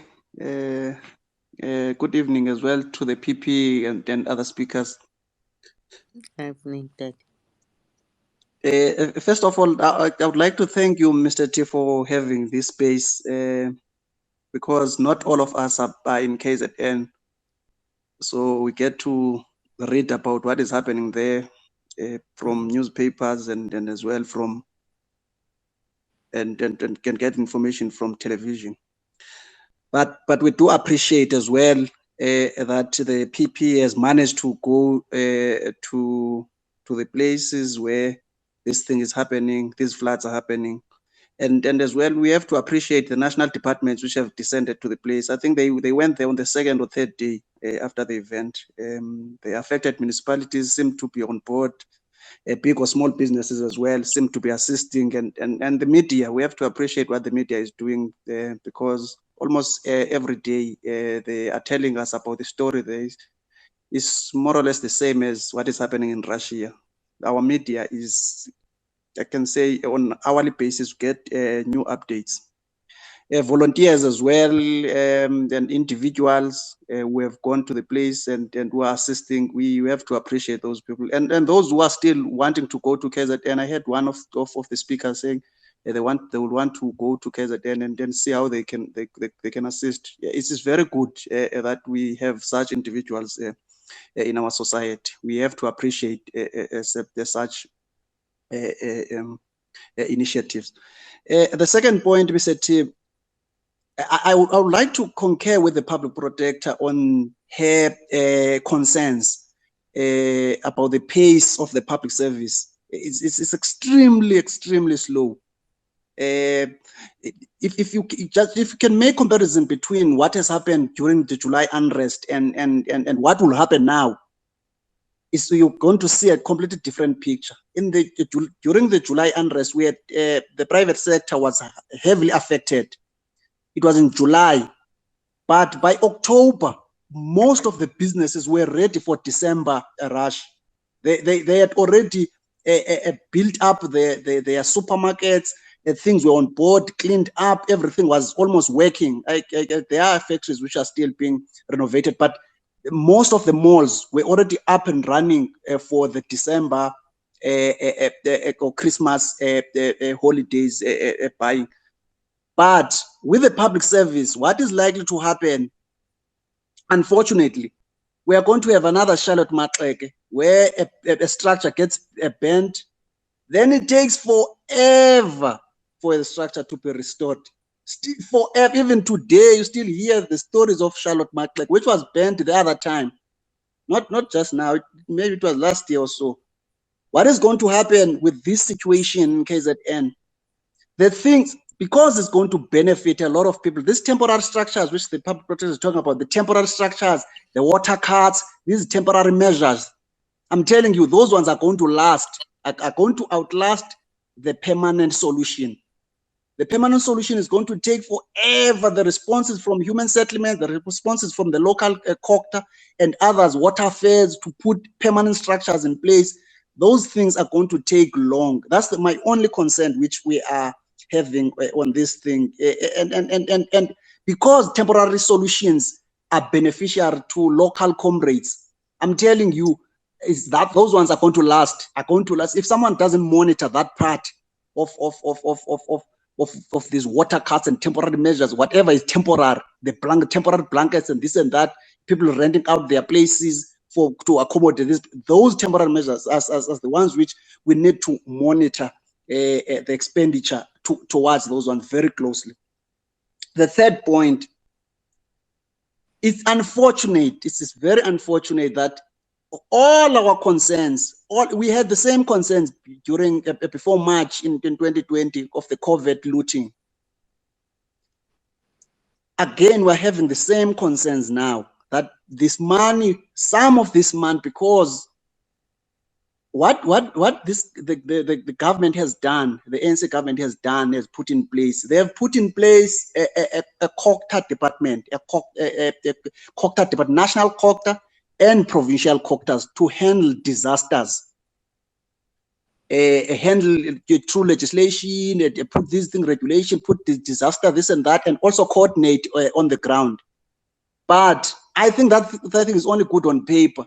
When the disaster eventually happens, everyone else gets involved. You get so many organs of state, this one involved on this part, and as much as the public said this thing must be centralized, it will not necessarily be centralized.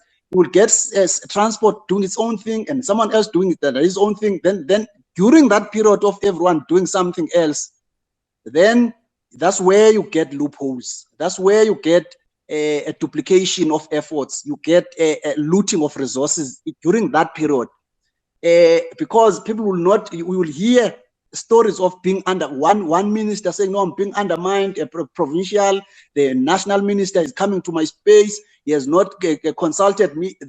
Those stories are going to be the story until June of people complaining about being undermined during this process, and some bypassing other structures which have been established to assist each other. More especially that we have elections of the ruling party in December. Okay, I see the hand from Mr. Let me conclude. More especially that we have local elections of national elections of the ruling party. You will have most opportunist politicians coming to the space and trying to show face that they are the ones who are actually driving these solutions which will come. Lastly, as Mr. Tia, I think his hand was trying to say I must wrap up. Yes, Lastly, what I've seen, I'm not sure because I'm also watching from TV. It doesn't necessarily, what I've seen, not all houses are built in red zones. I've seen some houses in almost in proper places, in high up where you don't have flood zones and this and that. But because sometimes the houses we build ourselves, we don't have structural engineers and people who can do this thing.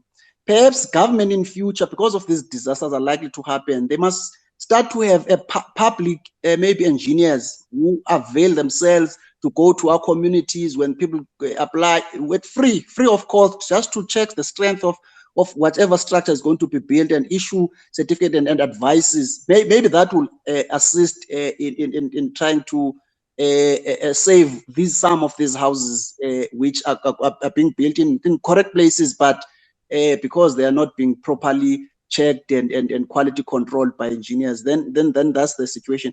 The PP put measures in place to ensure that people don't complain. I don't know whoever you will be working with, that people don't complain that the list is not.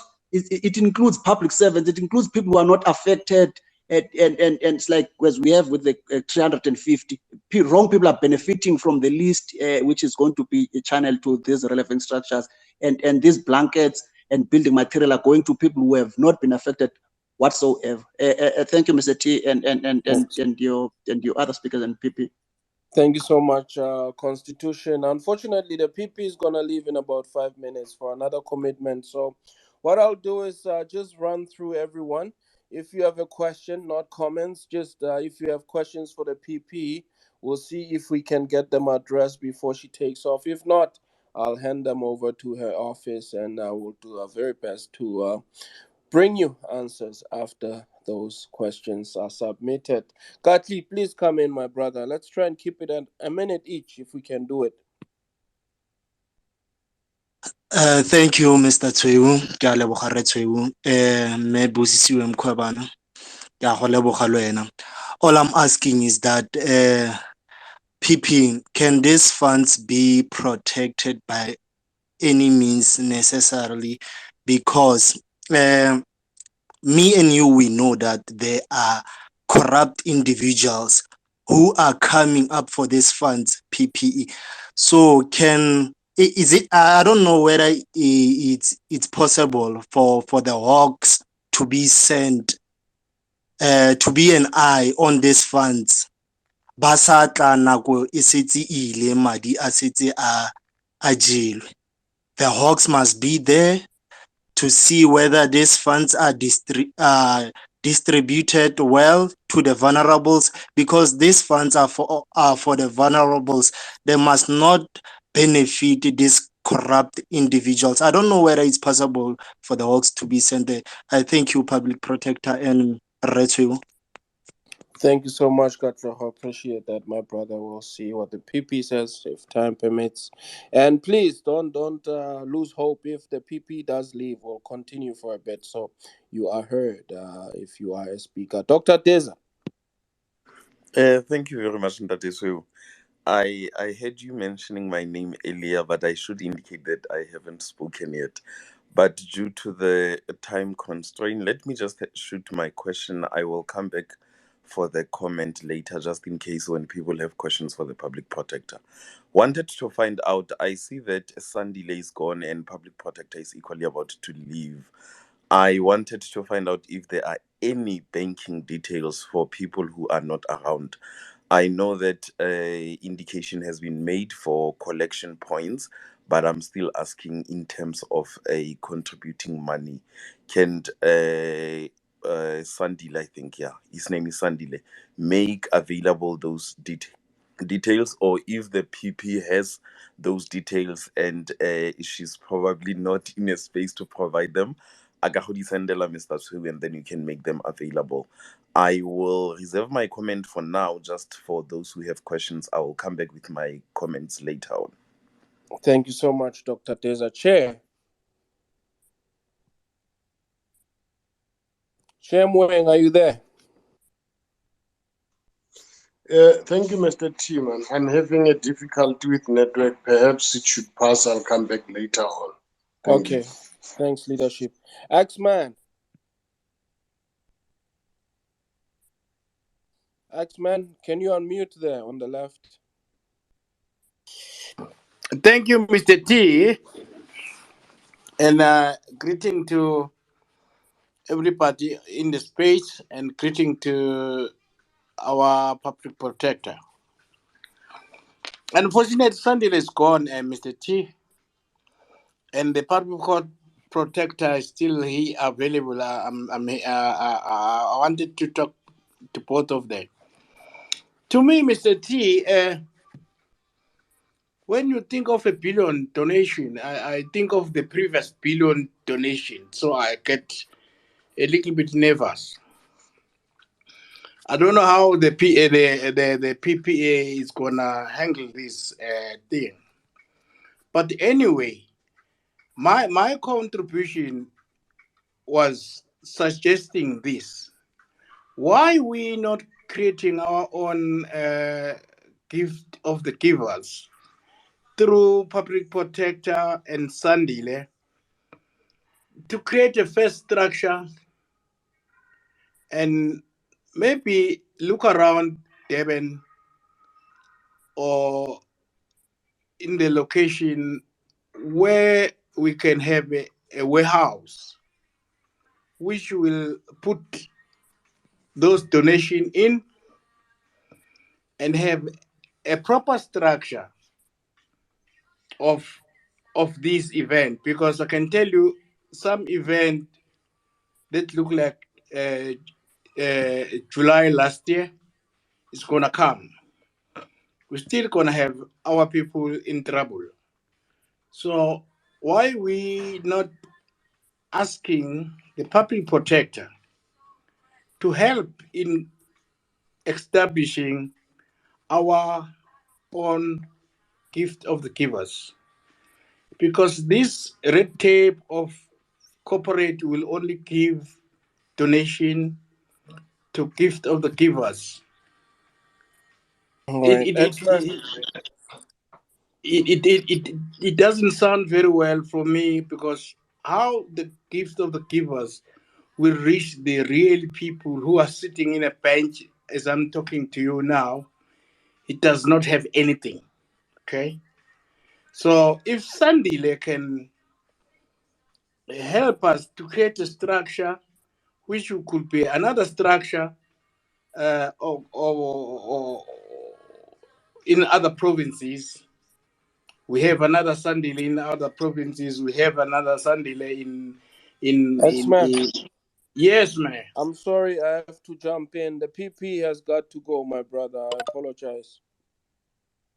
So let me just quickly thank the PP, and I see we have Dlangamandla, but we'll take Dlangamandla's question and forward it to the PP as well. PP, thank you so much for stopping. Mr. T, I would say thank you so much for allowing us to have the spaces. Indeed, people can send questions and comments. Sandile, I think, is still here. Possibly you can allow him to remain as the speaker, because the questions and the comments which were raised, constitution, Mr. T, the situation on the ground is not as we are seeing on TV. And I said it in my opening that people are so desperate. People are so left. They are left to fend for themselves. Hence, I said, if you don't have organizations which are there on the ground, like your business forums, like your well, I went to Kwamashu, the Lindela and the Molweni and the other community. And I said, tomorrow I'll check Guadukuza, and the only thing we can do is get as much list as possible. And I am calling upon as well from various communities which are here. If you've got your member of the family, maybe Mr. T, you can also post it in your page. We can just circulate. Those whose families are still missing, can you indicate, and so that we can have the list? Because hence I said the number of people which are said to be missing, it's more than that. I mean, like Wamashu, apparently it's a stretch of around 1 to 2 kilometers of houses being wiped by the floods. So it's a number of people which are missing. And on the issue of having these community-based structures like this business forum, which is willing to open their books to be accountable, they can also be used, and they are there. They've started doing this. They didn't get funds from any person, but they use their own resources to help their communities. I think that's one thing I'm still repeating. As communities, we should be having, because structures like those will then, it's what we call active citizenry, will then make sure that people stand on their own, people are united. We have what we call spider web mentality, which other nationalities have, and we support one another. We have structures like those.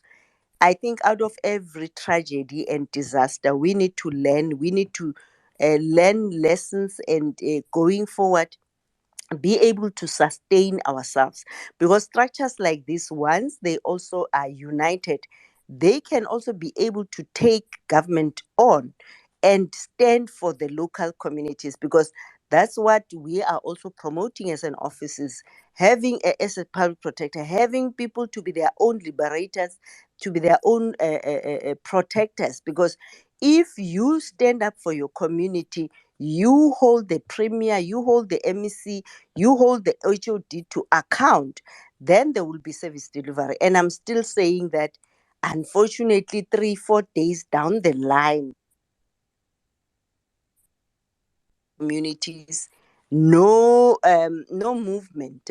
People are there just fending for themselves, and sleeping kuma neighbors' houses, others in those community halls, others in churches. So I think possibly it will change, but Sandile maybe can indicate more, because he's there daily and they are feeding the communities twice a day.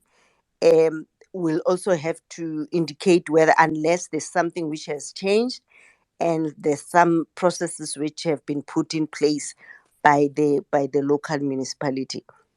So besides the local municipality, the provincial government. But I'm still saying it's worrying to also face a situation where I've tried to contact various public servants, various MECs. Some of them are not responsive.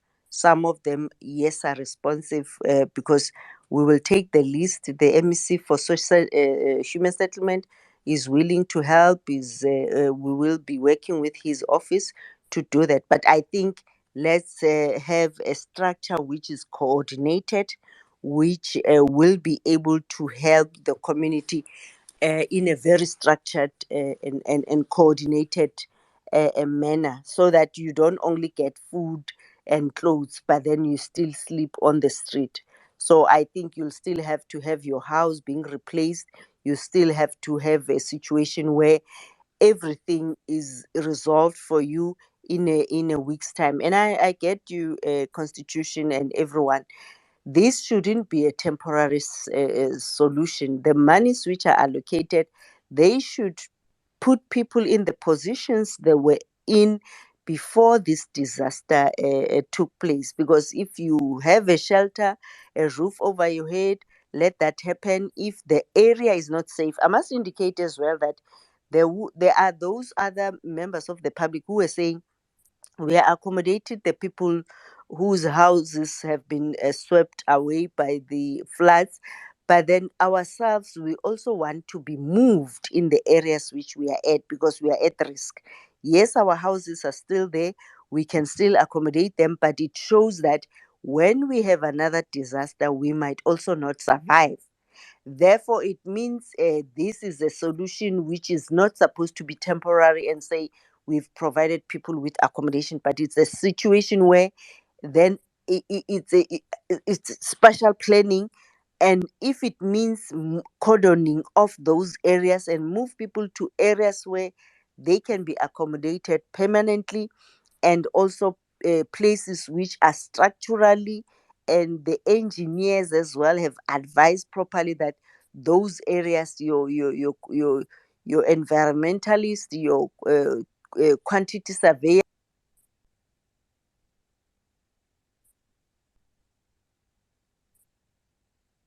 Thank you, Mr. PP. Thanks, PP. Thank you so much for joining us. We really appreciate you stopping, and keep up the good work on the ground, PP. We'll Thank stay in you. touch, and I'll collect the questions and forward them to your office from those speakers who didn't get a chance to chat with you. That was the South African public protector. Advocate Busisiwe Mkhwebane joining us from KZN, where she currently is. Assessing the situation after South Africa, KZN was hit by floods that really devastated communities across the province. So we thank you, PP, and your office for coming in with updates.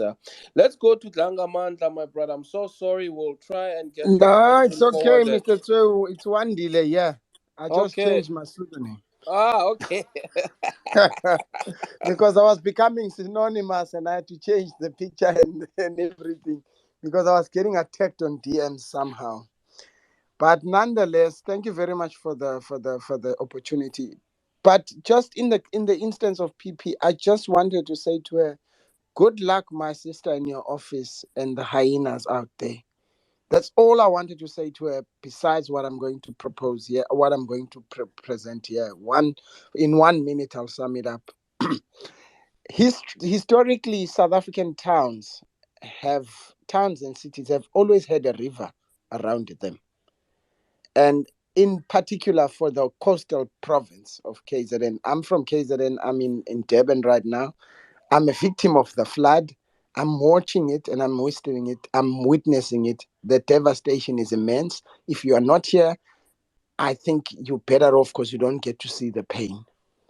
I think you're better off because I see the pain, I live the pain. I'm able to access myself water because I have the means. What about those who don't have the means? Think about that. I buy water every day. What about those who can't afford? But nonetheless, I do want to concur with Constitution in relation to the government and its response. I have yet to see people who respond so poorly in the midst of a pandemic or a disaster or whatever the case may be. It is just lackluster. It's like people are not in touch with reality. Now, that is one point. The second point is all these towns are built in tributaries and waterways. Particularly Durban is actually in an estuary. It's bound to happen. So when you do put engineering structures, I do want to hold the government responsible for the damage. In fact, if I were able to charge them criminally, I would for vicarious liability because your staff members did not maintain, the people you employ did not maintain everything. There wouldn't have been such a damage had the structures been maintained. The debris is what you're finding at the end because there's just blockage everywhere. There was nowhere water could have gone. I mean, the neglect from our state over the last 28 years is vast. And we are here where we are today purely because of the neglect. A lot of the damage would not have happened. One, you allowed people to build in waterways in the middle of a furrow that you know that natural water runs there. You allow them to build there. And then engineers who are actually signing off these structures from the municipalities, they sign it off. What are you signing off when you can see that somebody is built in a red zone? They sign it off because they get pockets. They get the cool drinks. Come on, we got to do better. I mean, how on earth does this country do this? I mean, we are in Africa. I happen to be a victim of the floods twice, 1987 and now in 2022. We have not learned. In 1987, the apartheid government responded so swiftly, some of the roads were reinstated within a week. Watch how our comrades are going to do it. We're still going to be talking about this devastation in 2-3 years' time.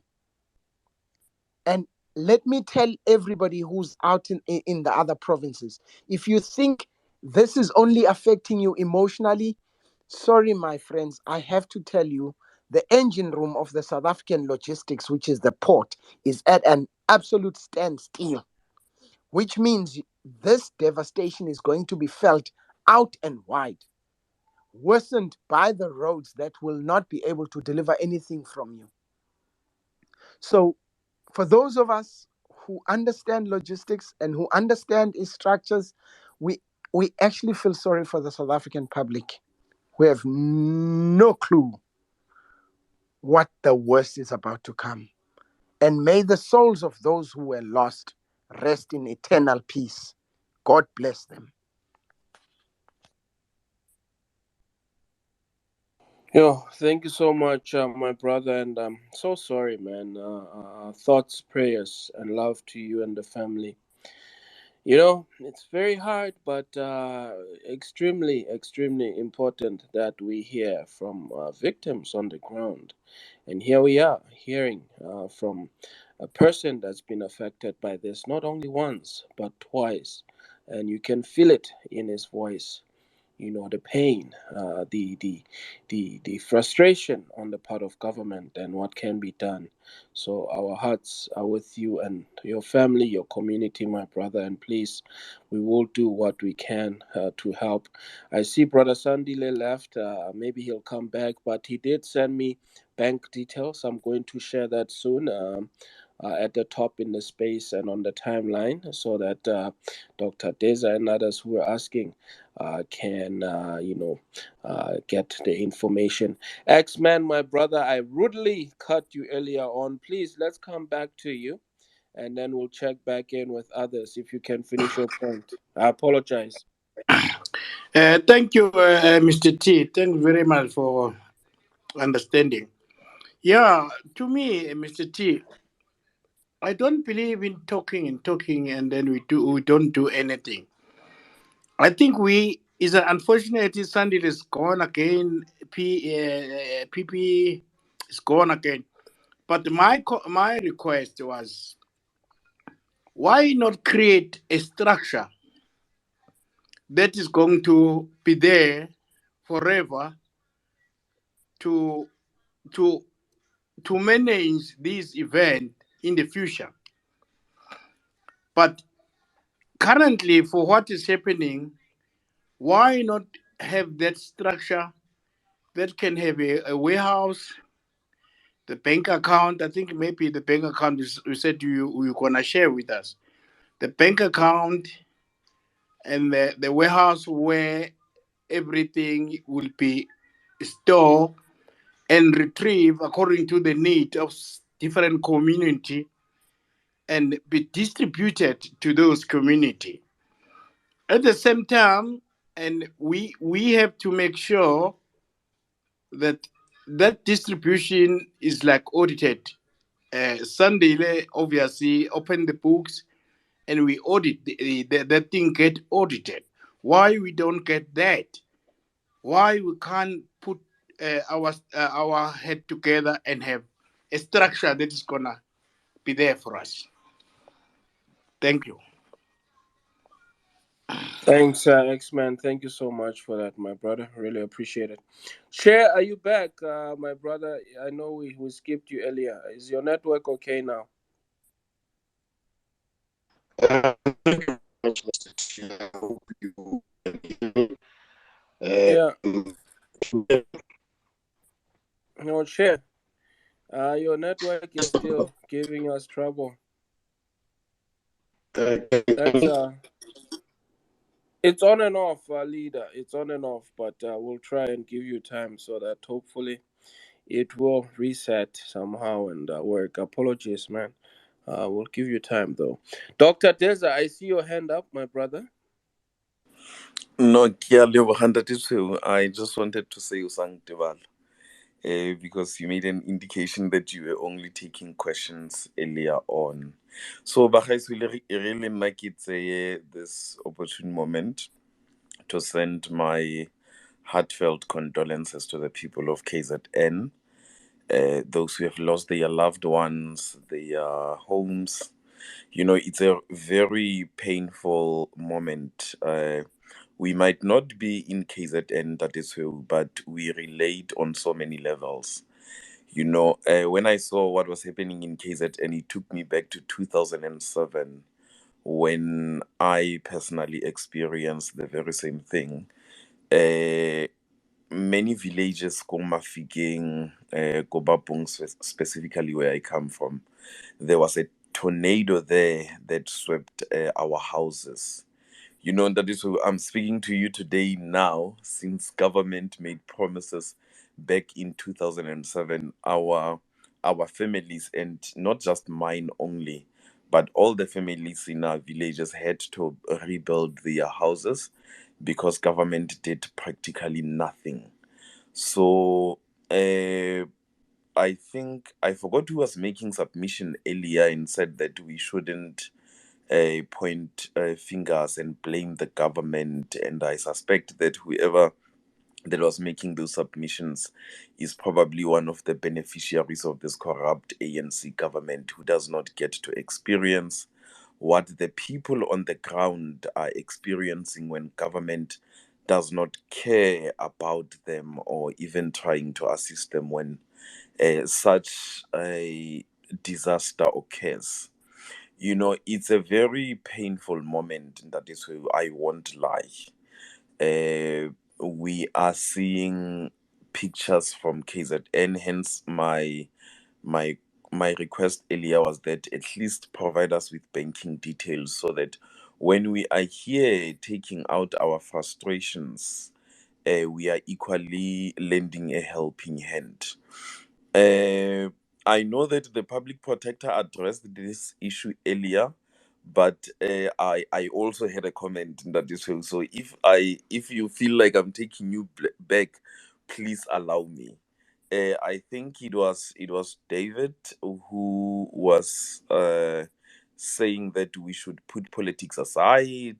We should just focus on helping people, but we must never forget that government has a much bigger role to play in this whole mess. However, we know the government of the ANC. It's really, that is who, you will forgive me, and I don't mean to be name calling or anything of that sort, but it's really hypocritical for even ANC members to come here and tell us that ANC comrades are going to be chowing, whereas they are the ones campaigning for this very ruthless, shameless individual who steal from a public purse, who steal from people's funerals, who are able to steal from the pandemic. So when you come to these spaces and you hear us saying that we do not trust the government of the ANC, it's because they have a very, very long track record of being inhuman and insensitive to situations that which are facing our people on the ground, for even benefiting from people's miseries and tears. It's a sad status of affairs, and to even sit here and listen to ANC cadres with their ANC profile pictures and ANC voice coming out here and acting like the state and corruption are two different entities. We must never entertain such. And when we are voicing out our frustrations, they must know that we are directing it to them as members of the ANC, campaigners of the ANC, who will be again in KZN in very few months to say that ANC must lead, people must forget about politics, they will bring a better candidate.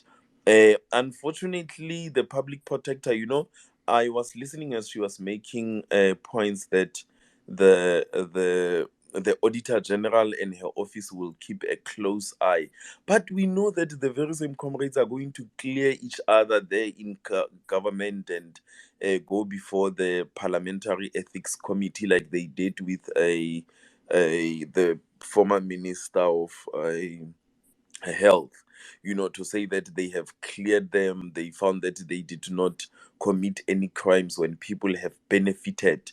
You take your Kusela Digo and many others who have benefited when our people are faced with pandemic and many other disasters in their lives. So it's sad. That is why, that is why I am still okay. I heard you when you said that you got the banking details. We put our hope and our trust, in organizations outside the ANC, because we know those things. We know those thuggish kids that they are just waiting to get their hands and not even assist our people. My last point, that is where, in as much as we are speaking about KZN, and this question I forgot to pose to the public protector, but I hope that you will equally get this message to her. There's equally a village in the northwest called Dielban. 8 weeks ago, they equally experienced floods. There are about 300 families again whom their homes were swept away. Fortunately, there are no deaths that were recorded there. But then my worry is that we have a government that does not respond, to such issues. So I just wanted to find out if her office is aware of that, because it has been reported on a news across the northwest. I've never seen it on national TV. Because some villages that are far away from a center of attentions, we do not get much attention when it comes to national news or even assistance from national government.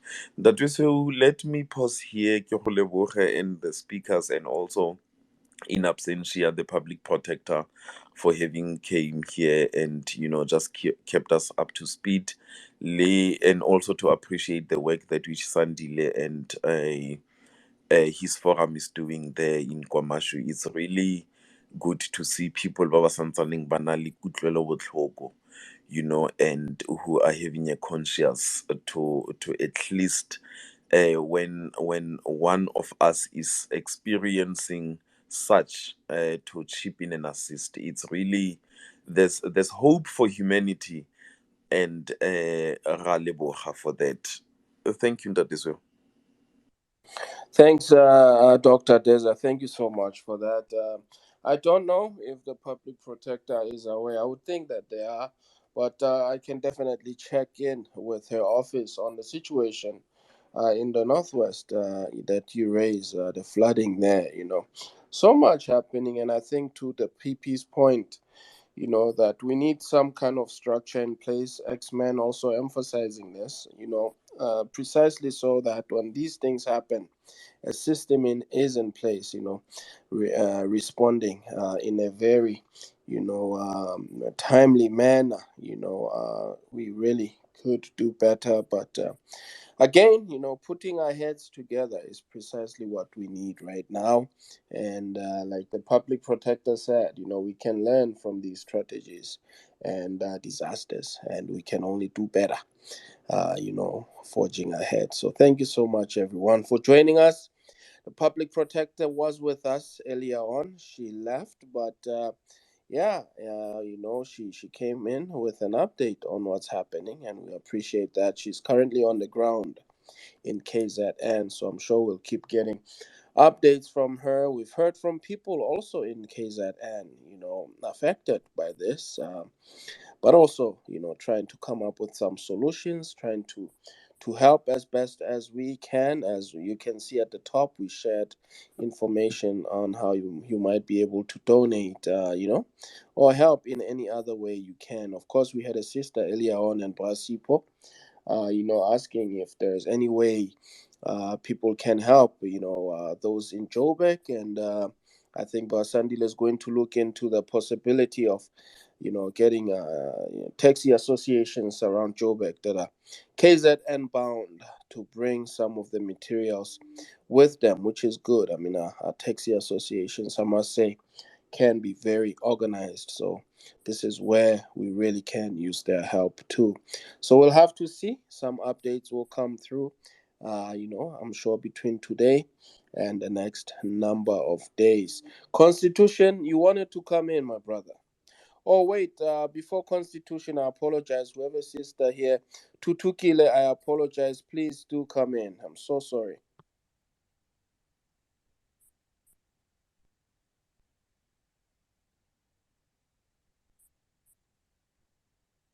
Mabuela, are you there? All right, Constitution. Yes, Mr. T. I think I would want to agree with that with the doctor Eddie, Dr. Deza there. That is the actual. I've seen as well reports from Eastern Cape that there are floods. I hope there is almost similar effort which is being done by the Eastern Cape provincial government to assist the municipalities like Port St. John's and some parts of the Wartambo district to assist those communities which are affected by the same thing, because the pictures which we are seeing is more or less the same as some parts of the KZN. It is also true that I'm not sure whether I've made this point. I don't think it's very assuring to say no, people mustn't worry about. We'll try to ensure that, like as Mbalula once said, that we will ensure that money is not being stolen. It's unfortunate that as long as law enforcement is not acting uh, with the previous COVID, previous corruption which has happened under the COVID-19 thing, and I don't think people will not will resist not to steal this time around. It's so painful, Mr. T, that you people are willing to assist and they feel this pain, but on this other hand, we have these reservations that, ish, this money may not even reach where it is actually needed. It may really not reach. And unfortunately, when it comes to disasters, there isn't enough time to think and put these planning structures, and you have to act on your feet and get things moving. And it's very concerning that you still have the rain is no longer as it was, as bad as it was earlier on, but the pace to assist those communities is super slow, and that in that process, people are planning. They are planning to steal it. They are planning to. I don't know what else can be done by law enforcement, because I think what can be assuring, because it is not a solution, this thing of saying no, the solution must be gift of the givers. No, we cannot outsource government. Government still has to be intact, and it still has to respond to the needs of the citizens of this country. We can't rely on the private sector and the NGO sector as well for everything. It is there, they are there, and they are very helpful. But government also has to be very responsive to the needs of the society. But I don't know what else. I haven't come across any plan of, besides the normal statements of no, let's not, we'll put things in order, that money is not being stolen. It's going to be stolen, but the law enforcement, I don't know how it can be upfront this time around to ensure that just one statement of someone being suspicious of being, then straight away we hear arrests and being investigation. Unfortunately, with these disasters, you have to wait until this whole thing ends. Then the investigations start to unfold, and we know, as the Dr. Teza said, they usually clear people, and we move to the next disaster. I will hope that at least it is not just mere statements of saying no money will be stolen. There are tangible actions being put in place by law enforcement this time around. We cannot, because we can't trust these government departments. It's very difficult to trust the Auditor General, because it also comes after the fact, and we need something else to ensure that these funds are being safeguarded, guarded, that they don't go into the wrong hands, and communities in KZN get assisted with speed. So that's just my fear around it, and it is delaying the assistance that would have come from ordinary citizens. This thing of not trusting established structures is very unhelpful, and also not assisting to whoever has to get from whatever funding or assistance that would have come from people who want to donate or donate. It could be companies or individuals. I just hope something else other than mere statement can come up to ensure that we are being comforted that this thing doesn't happen. Unfortunately, I've heard Dr. Teza, just my last point, is saying, he's correct saying that some of us who are commenting here, we have banners who are from political parties. That's true. And we try to avoid to politicize these things, but it's completely unavoidable sometimes not to say through it, because we know that these are the same people who will be stealing. Unfortunately, as well, we can't say the same about the opposition. They tend to defend the factions of the ANC as well. So no one is clean in this thing. You get opposition parties defending one faction because they are against another faction, and it is not assisting in cleaning up the state and government in that process. Thanks, Mr. Tim. I'll drop down to the listener to be a listener. Okay, thank you so much, my leader. Much appreciated for your submission. X-Man, you had your hand up.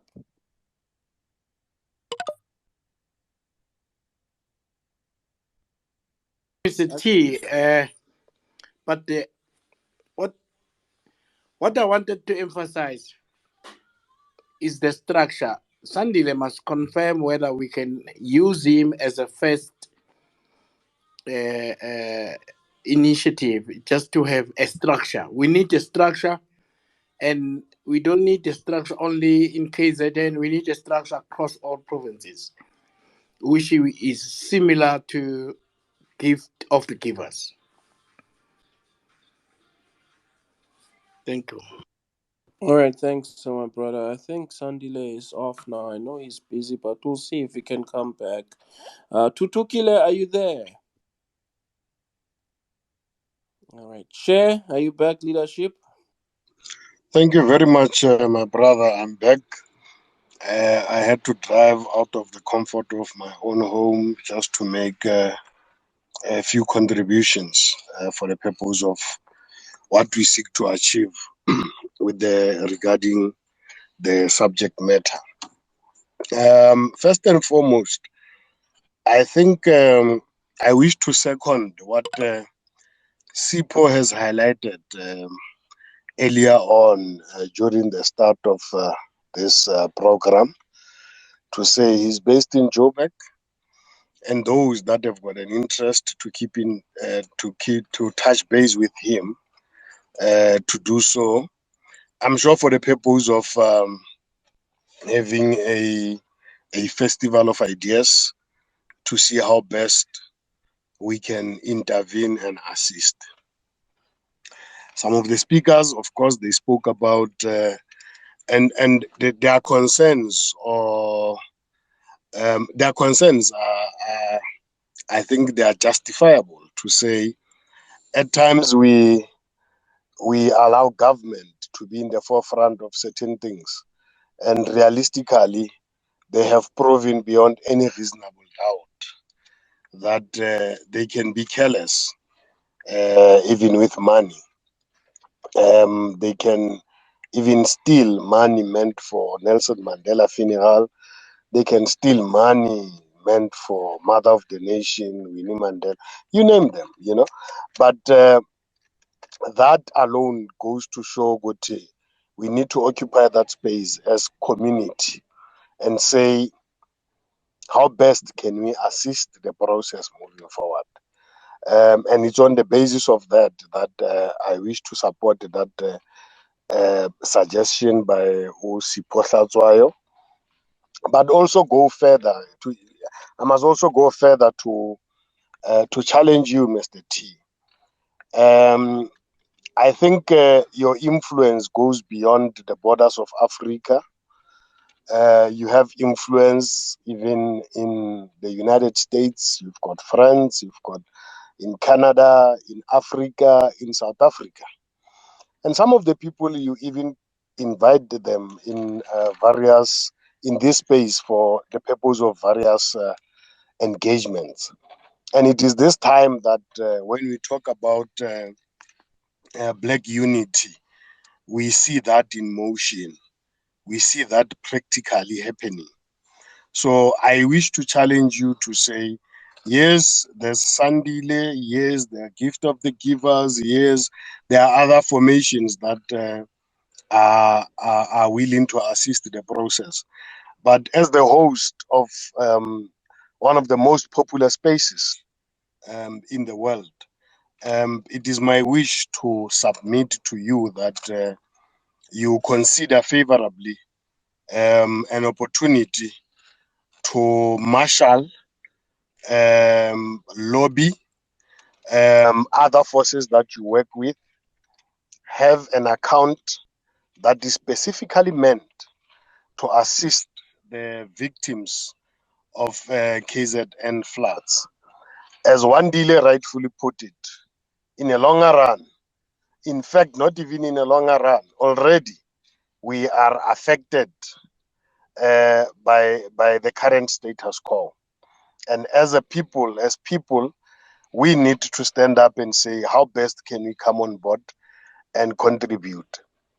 I can confirm to Sipho, I hope he's still on space, that there will be a couple of people that if he shares his contacts, that I would like him to touch base with for the purpose of seeing how best they can assist this process moving forward. And lastly, as I have said in one of your spaces, Mr. T, that we do not have celebrities in South Africa. We have prima donnas because the role of celebrities is to ensure they are the mirror of society. By now, they should have stood up, came together, and said, how best can we assist our people through our influence? And it has not happened, and it's very disappointing. So, with those few inputs that I've made, I hope they make sense. But I strongly feel that, Mr. Tseu, in as much as you are based outside South Africa, marshal the forces, engage the forces, bring them on board. And without necessarily putting you on the spot, I know that is that kind of work is very close to your heart. I've learned that even before you reach the adolescent stage, at a particular point, that work already you were doing it in your community where you originate. I know that other younger people, your peers, you would buy them pairs of shoes so that they can go to school the same way as you would do. I know for a fact that you are passionate about the well-being of African child. So hence I'm posing a challenge to you to say, take this process to another level, interact with various people to say, this is how I think we could assist our people down in KwaZulu-Natal. I thank you. Thanks, Chair. You see, now you're making me cry. This is a man who's known me since I was a baby. So you see, that is a problem when you have people that know you. But yes, this is stuff that is very close to my heart, my brother. And I'll, give up my last cent to do whatever I can to help my people. I will die for my people. Thank you so much for that. Duke, ZA. Hey, Mr. Cho, I've tweeted what I wanted to say to you. I'm not really sure if the public protector has come in. One of my suggestions regarding this matter, I think I'm not sure that people who are educated in law, whether it's possible for the Auditor General to oversee I'm not sure, is it the grant of the 1 billion, the relief fund? Maybe we can come up with a suggestion for the Auditor General to oversee that process, because we know what happened last time with the COVID. You might end up with the money that is not reaching out to the people in need. Yeah, but yeah, I wanted to touch on also on some of the disturbing videos that came up also in KZN regarding the shooting incidents in front of the little kid there. I'm not sure if we can incorporate that into our discussion, because now it's very disturbing. Thank you. Thanks, Duke Zere. PP did come through already and she left, but yeah, I think you're talking about the video of the shooting at a gas station, man. That was very disturbing, and certainly, if anyone wants to touch on that, the floor is yours. I do not mind at all. So thank you so much for that, my brother. Yeah, we are a struggling nation. So much, as someone said earlier when we opened, I think it was Mkulu. So many disasters before us, and it just seems like it's never ending. Like it makes one want to ask. It makes one want to ask. What have we done? But yeah, a courageous people we are, a very proud people, and we are not going to let this, have us, give up on life. We will push as best we can. Valentino,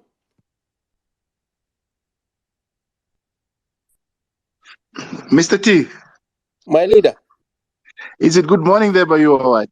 It is afternoon, 3:39 p.m.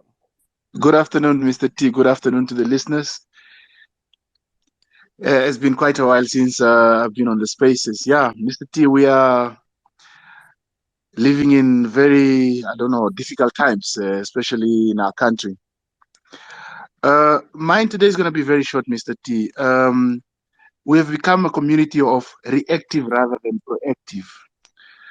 Disasters are bound to happen. That one is a given, and we cannot do anything about it. However, we have measures that are supposed to be in place, monitored, controlled, put in place by government, so that when the disaster happens, we have minimum damage or life or loss to life. There is what we call a disaster management plan, which I did not see taking effect in KZN. There is what we call an evacuation plan. There's also the Weather Bureau. They should have warned us. The El Ninos, all these cyclones, they are pre-warned. And we try as much as possible to get people away from there, or to give people help, or to put measures in place when they happen, so that we can be very swift in assisting our people. Have we become a country that doesn't care about these things? Or we don't have people that have studied to look into these things and give us forewarning. Our Air Force, for instance, Mr. T, it was in Mozambique, it was in Malawi, it was in Zimbabwe, helping people, and it helped them very, very, very well. It's to my surprising that the Air Force was used for the president to run around checking the areas, and it was not brought forward as soon as disasters or people foresaw the disasters will take place to assist with evacuation, to assist with providing essential elements to the people. The assistance of the NGOs is more than welcome, and I think they're doing very well. I must say big up to the brothers and sisters who are very, what can I say, active in trying to assist the people. But the responsibility of government, Mr. T, I did not see how government reacted. We are now trying to shield or shift every government responsibility to NGOs. These NGOs are also making money. Gift of the givers, as much as they make that call and they come and they assist, there's an element of profit in there.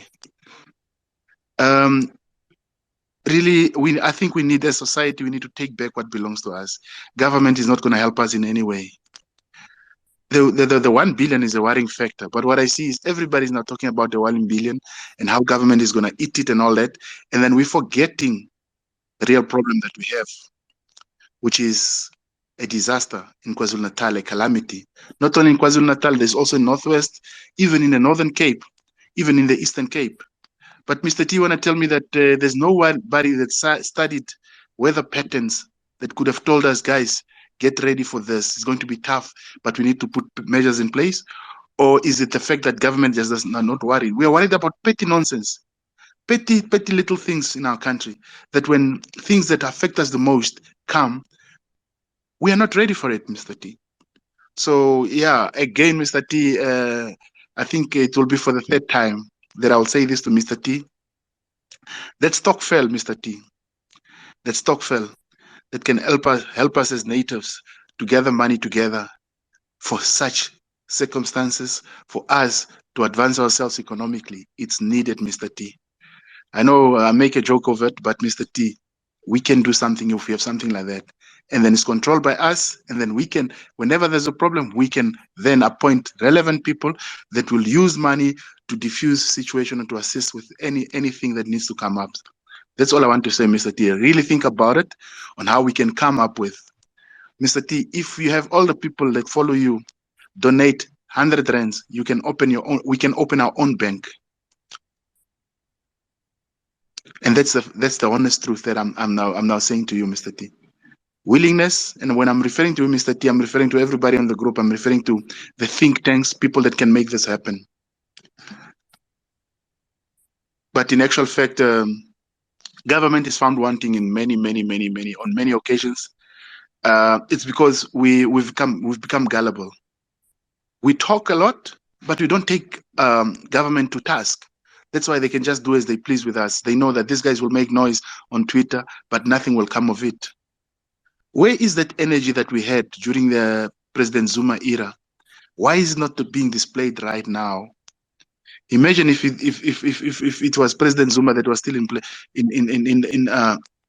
the presidency. What could have become of this incident? So, Mr. Tia, thank you, but I think the solutions to all our problems lies with us and not with politicians. These politicians, they're all one and the same. They just claim to be on different sides, but when it comes to delivering, all of them are useless, sorry to say. Thank you, Mr. T. Always nice to hear from you. Always nice to be on your space. Thank you, bro. Bye, thank you. Pleasure, man, Valentino.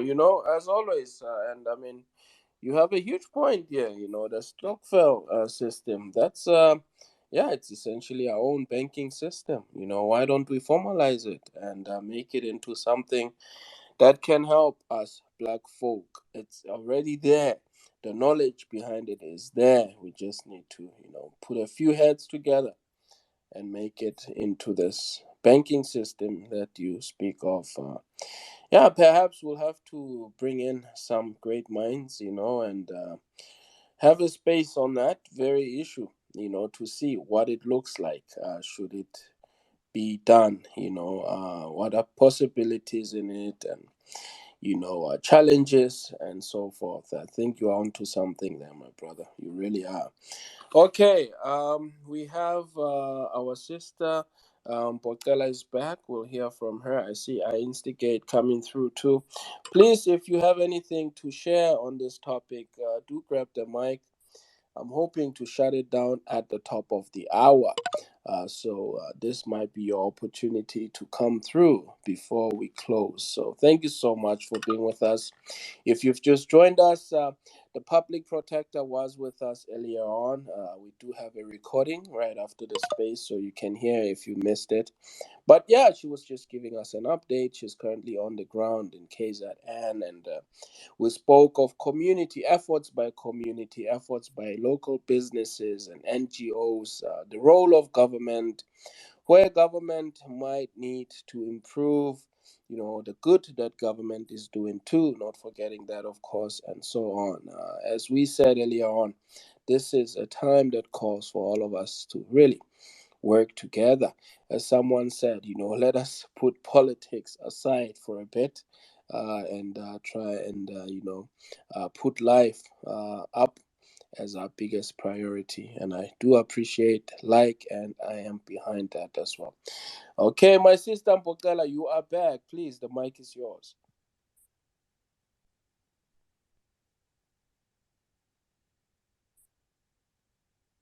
All right. I instigate. Are you there, leadership? Yes, leader, and everyone. I'm here. I'm here. Okay, cool. I see our sister speaking now. Sorry, my brother. Okay, my sister, go ahead. Sorry about that. No, thank you very much, guys and colleagues, and maybe fellow South Africans. I think there's a general consensus in the discussion that the people would want to help. And I must confirm that I've already seen the poster that has got some banking details, which therefore calls on all of us to disperse it as much as we can. And maybe for the sake of this space, and if maybe for the sake of the incident that we are dealing with, which is before us, the issue of where one belongs politically and otherwise, we might really need to ignore it, because we might be um, members of different political parties, which every now and then they falter, but not all of us are doing that, and we're in this space for one genuine cause of wanting to contribute and help in the situation of KZN, and also try to make our own country a better country that which everyone else can live in. So I would wish that if we are to have this space next time, let's just be a bit cautious of how we term and view everyone else with, or paint everyone else with one brush of corruption, because not all of us are corrupt, but we're living in a country that has got people who are heartless, who will want to make personal profits, even on terrible and painful situations that other people are facing. That would be the first point. The second one, I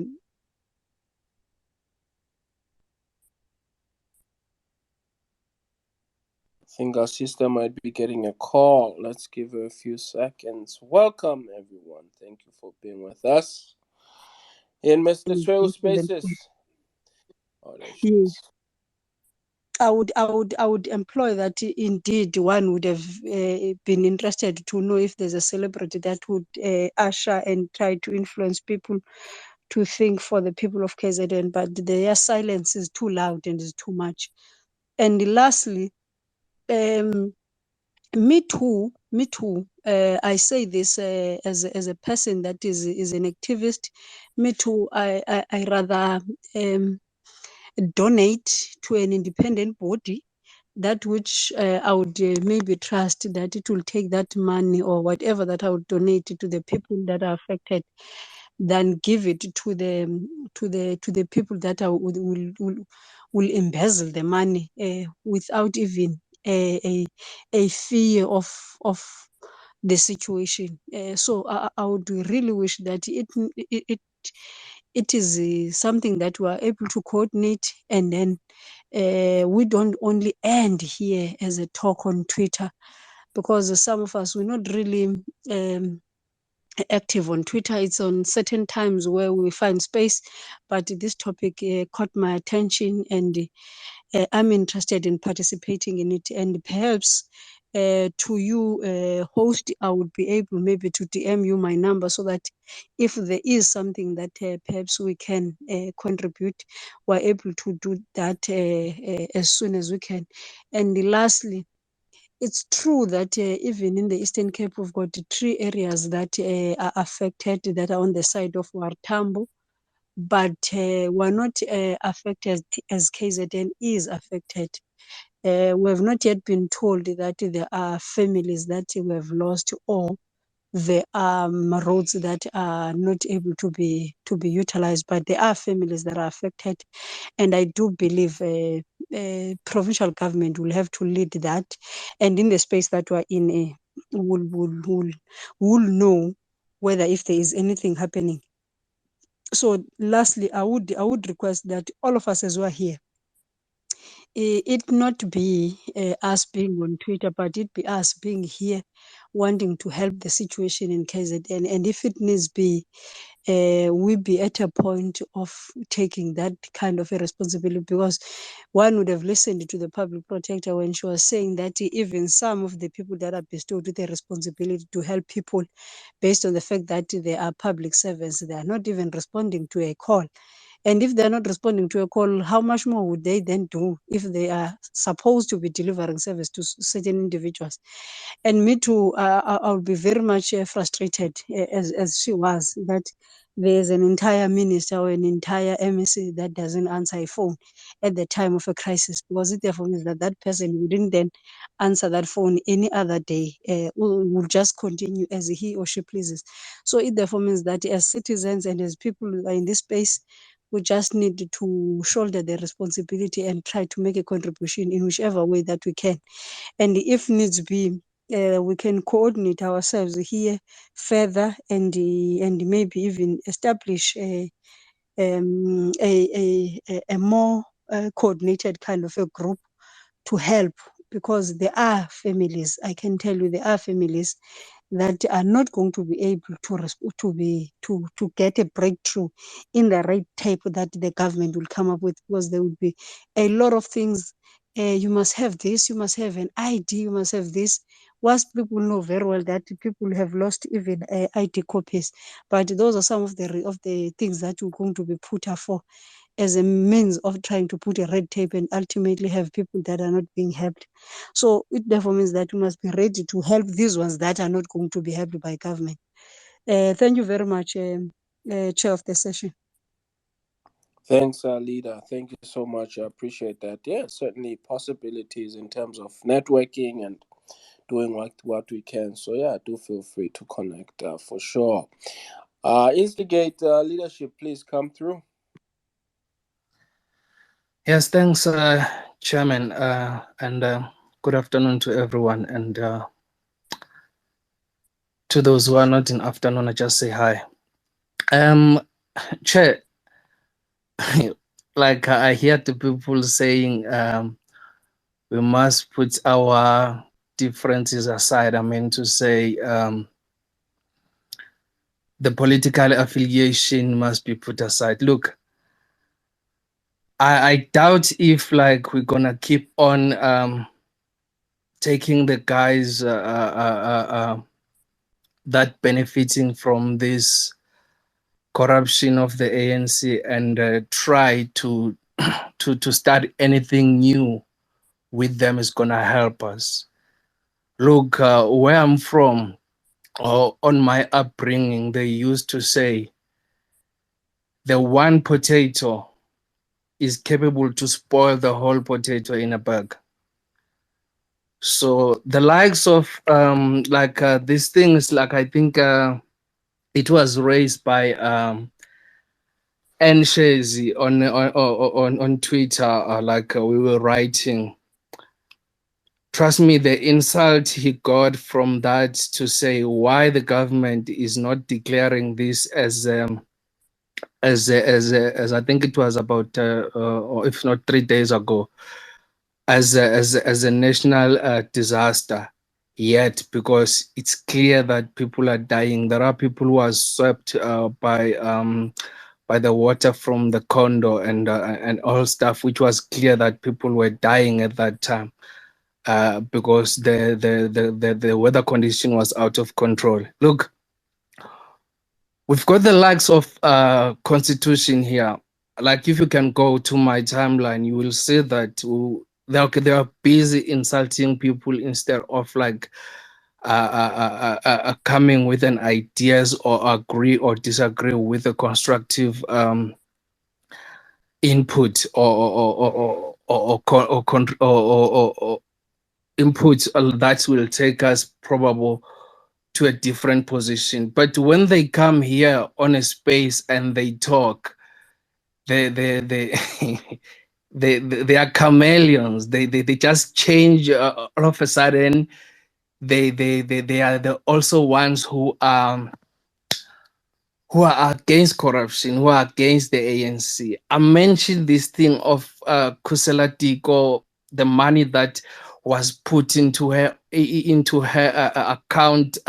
She don't know what exactly happened, and the whistleblower, once she's dead, assassinated, not just died naturally, then she was brought back to government, no consequences. The issue of Mabuyane, who Mabuyane, who borrowed the money from the service provider, it doesn't make sense. Who even able to use a court to block the Hawks to investigate, not to arrest him, use the court to block the investigation of the corruption he did. I mean, after the PP found that there was such a corruption when or Palm is Palm, I think it's Palm or something, who blow the whistle. Like, I mean, how can you be safe? How can you be so sure that you are with the community or you are with the right people?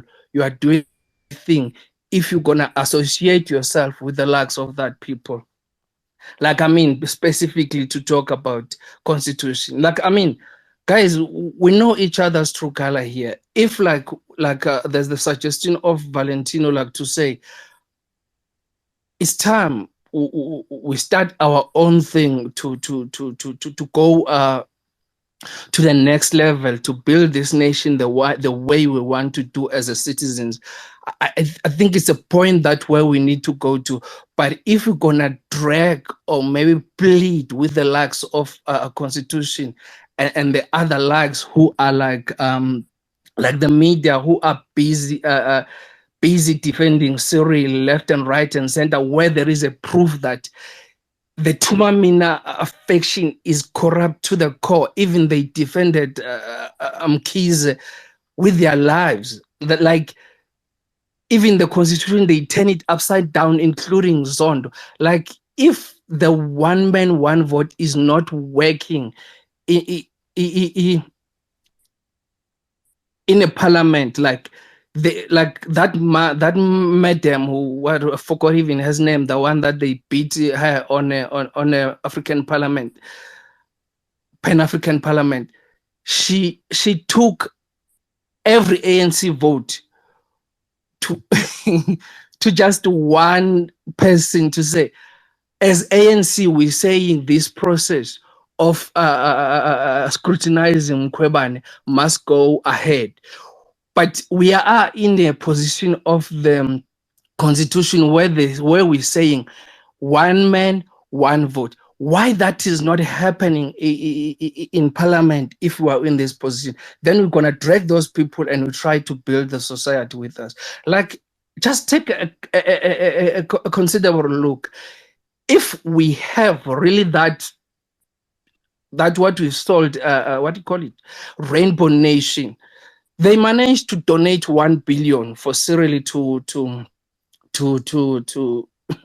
to go on and be the president and reverse, even including this thing of 900 billion buying from the blacks, reversing this thing of Africans and immediate a language in UNISA. I mean, if we're gonna like beg those people to be amongst us, I think we just I don't know how can I put it. I think we just gonna corrupt our society that can see things are not going well. Again, from the point of Valentino, we have the Tutula that has been insulted all over the world, but is saving our purposes. I think it's time now to start the financial institution that is going to save our own people. We know the people who can save us. We know we've got Mr. Ntweu. We know we've got these guys from Gift of the Gift. We know the leaders amongst us in a community who are not going to be protected by the constitution that says in order for one to be a president or to be a minister must be affiliated with the political party. That political party, I mean, all that thing is like, it doesn't give us the authority to say right now the person who can do 1, 2, 3, it's Mr. Ntweu. We know his credential, we know his effort in a community without getting paid. He's selfless. Those are the kind of people we want us to we need to get a representative. Like right now we've got what's this, Dr. Oh, we lost Instigate. Okay. Let me send him the mic again. But in the meantime, maybe Brasipo, you can come in. We are closing now, so let's bring it to a close. Brasipo. Yeah. Thanks, man, Mr. Two. Once again, look, there's some developments, and it's an information which I wanted to share with everyone here. I just spoke to a gentleman from the Davidton Business Association, who said he was going to call me tomorrow morning, in terms of, you know, sharing information and trying to see how best we can be able to assist with the KZN situation.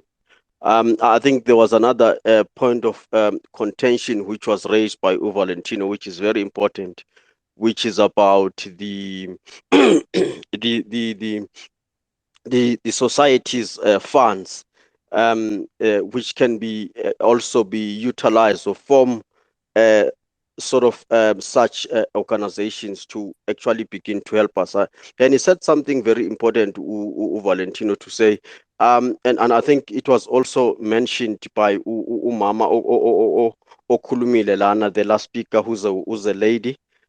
She said we needed, you know, in this platform to start to be talking to forming structures which can actually be able to assist us in that direction, so that we do not actually then rely on the the organizations such as the gift of the givers. I also spoke to Uche then will be calling me anytime soon. We will actually be able to get as to how far we can then be able, because it's not a one day thing. I think even during the week with those that we are liaising with, we will then be able to garner as much assistance and support. And thanks also, Mr. T, for the information that you have given us around the contact details of the Guamashu Business Forum. Look, I'll also again make an appeal to say, let's desist for now in actually discussing ANC politics, and let us actually deviate from discussing politics today. The important matter, because if you've been listening to the public protector, who was there in person in KwaZulu-Natal, mentioned that, for us who've been seeing this on TV, we haven't seen nothing yet. And those who are there, who are experiencing this thing, physically. I can imagine if I were to be in KwaZulu-Natal with what we are seeing, visually on television, how one then would have reacted. But please, man, um, let's keep in contact. Let's create networks, but let us make sure that with whatever we are doing in terms of cash, more especially where money is concerned. I don't know, Mr. T, probably you might be able to assist as to how then we can make it, that there's accountability. Like, for instance, with the guy from the Davidton Business Association, how then do we make sure that such monies that are given to organizations such as those, then there is accountability? If there's anyone, as you've said, that you will be inviting the experts who are actually dealing with these issues, please, maybe speed up that process so that we are able to assist. That is my 2 cents. Thank you. Thanks. Thank you so much, Brasipo, for that. Yeah, we'll see who we can invite. I'm sure after this we'll be in discussions with a number of people. I know Sandile also came through from the Kwamashu Business Chamber, and he did emphasize that, their books are open for accountability, so you can see and track, trace the money, that is being spent. So, and that's a very good thing. That's what we need. So, I'm sure a lot will happen. A lot will, we will see a lot develop, or a lot of developments in the next coming day or so. Yeah, on politics in the space, while we're trying to tackle an issue like this, it's a tough one. I think traditionally, our space is one that is known for rigorous political engagement and debate, albeit, civil.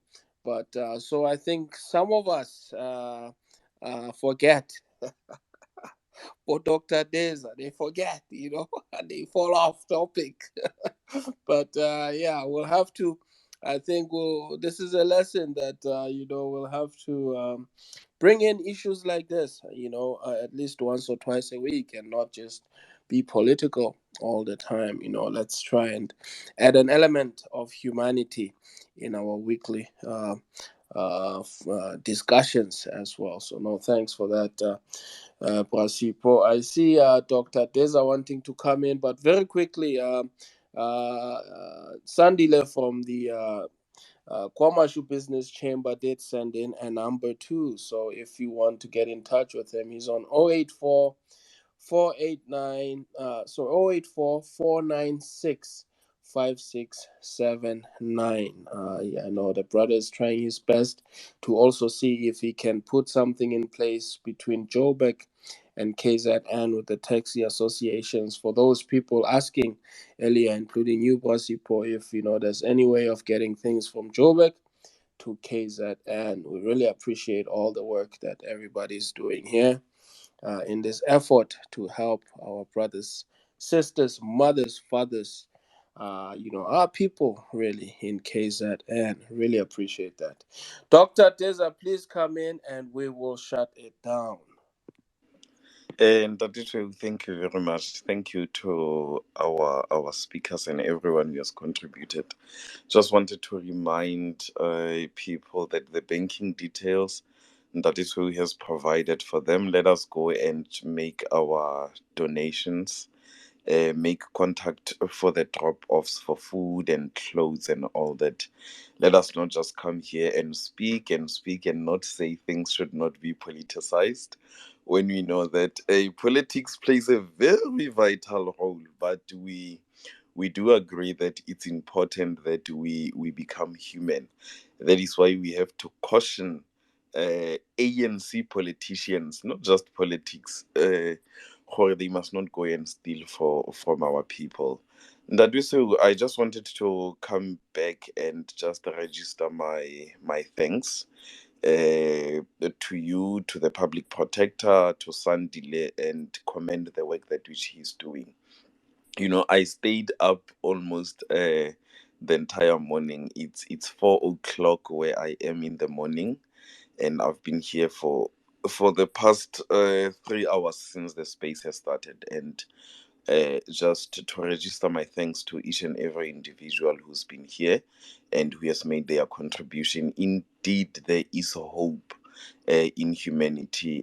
We might be having different affiliations in terms of politics, but it's always great to see the black people uniting and coming together and trying to tackle issues to society. And also maybe as a suggestion, more especially to people who are putting it up to Ntate Tshweu, to say that he should be the one responsible for forming structures. I also just want to pose it back to you and say that, you know, the responsibility that which we are putting on Ntate Tshweu, we know that he's doing an excellent job, but sometimes we also must think for him. And when we come up here, come with proposals and not just expect him to take the first step and do things for us, you know. He's here, yes, and he can guide, but also let us not make it difficult for him to assist us. You know, we should also take leadership roles, as we can see that our government is failing us. That is so ke go lebogile. And those who will be enjoying the Easter Sunday, Lebone, let me take this opportunity to wish them all the best. And yeah, let everything be resurrected. The houses that were destroyed, you know, unfortunately, the lives that we have lost, we will always cherish them.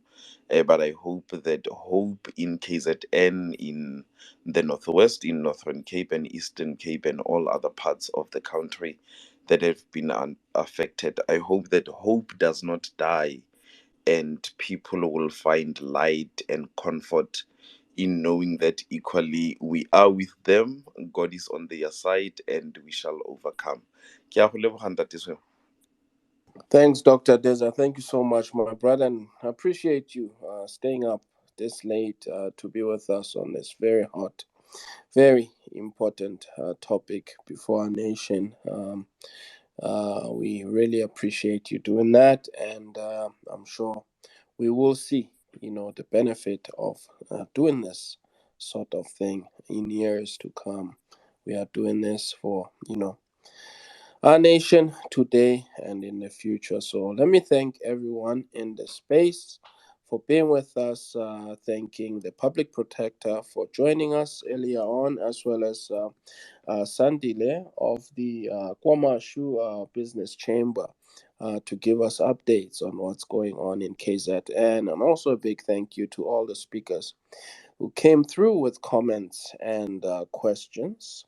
And of course, my biggest of thanks to all our listeners. As I always say, without listeners, there is no space. So I thank you tenfold, listeners, today, yesterday, and tomorrow, for being by my side whenever I'm doing these spaces.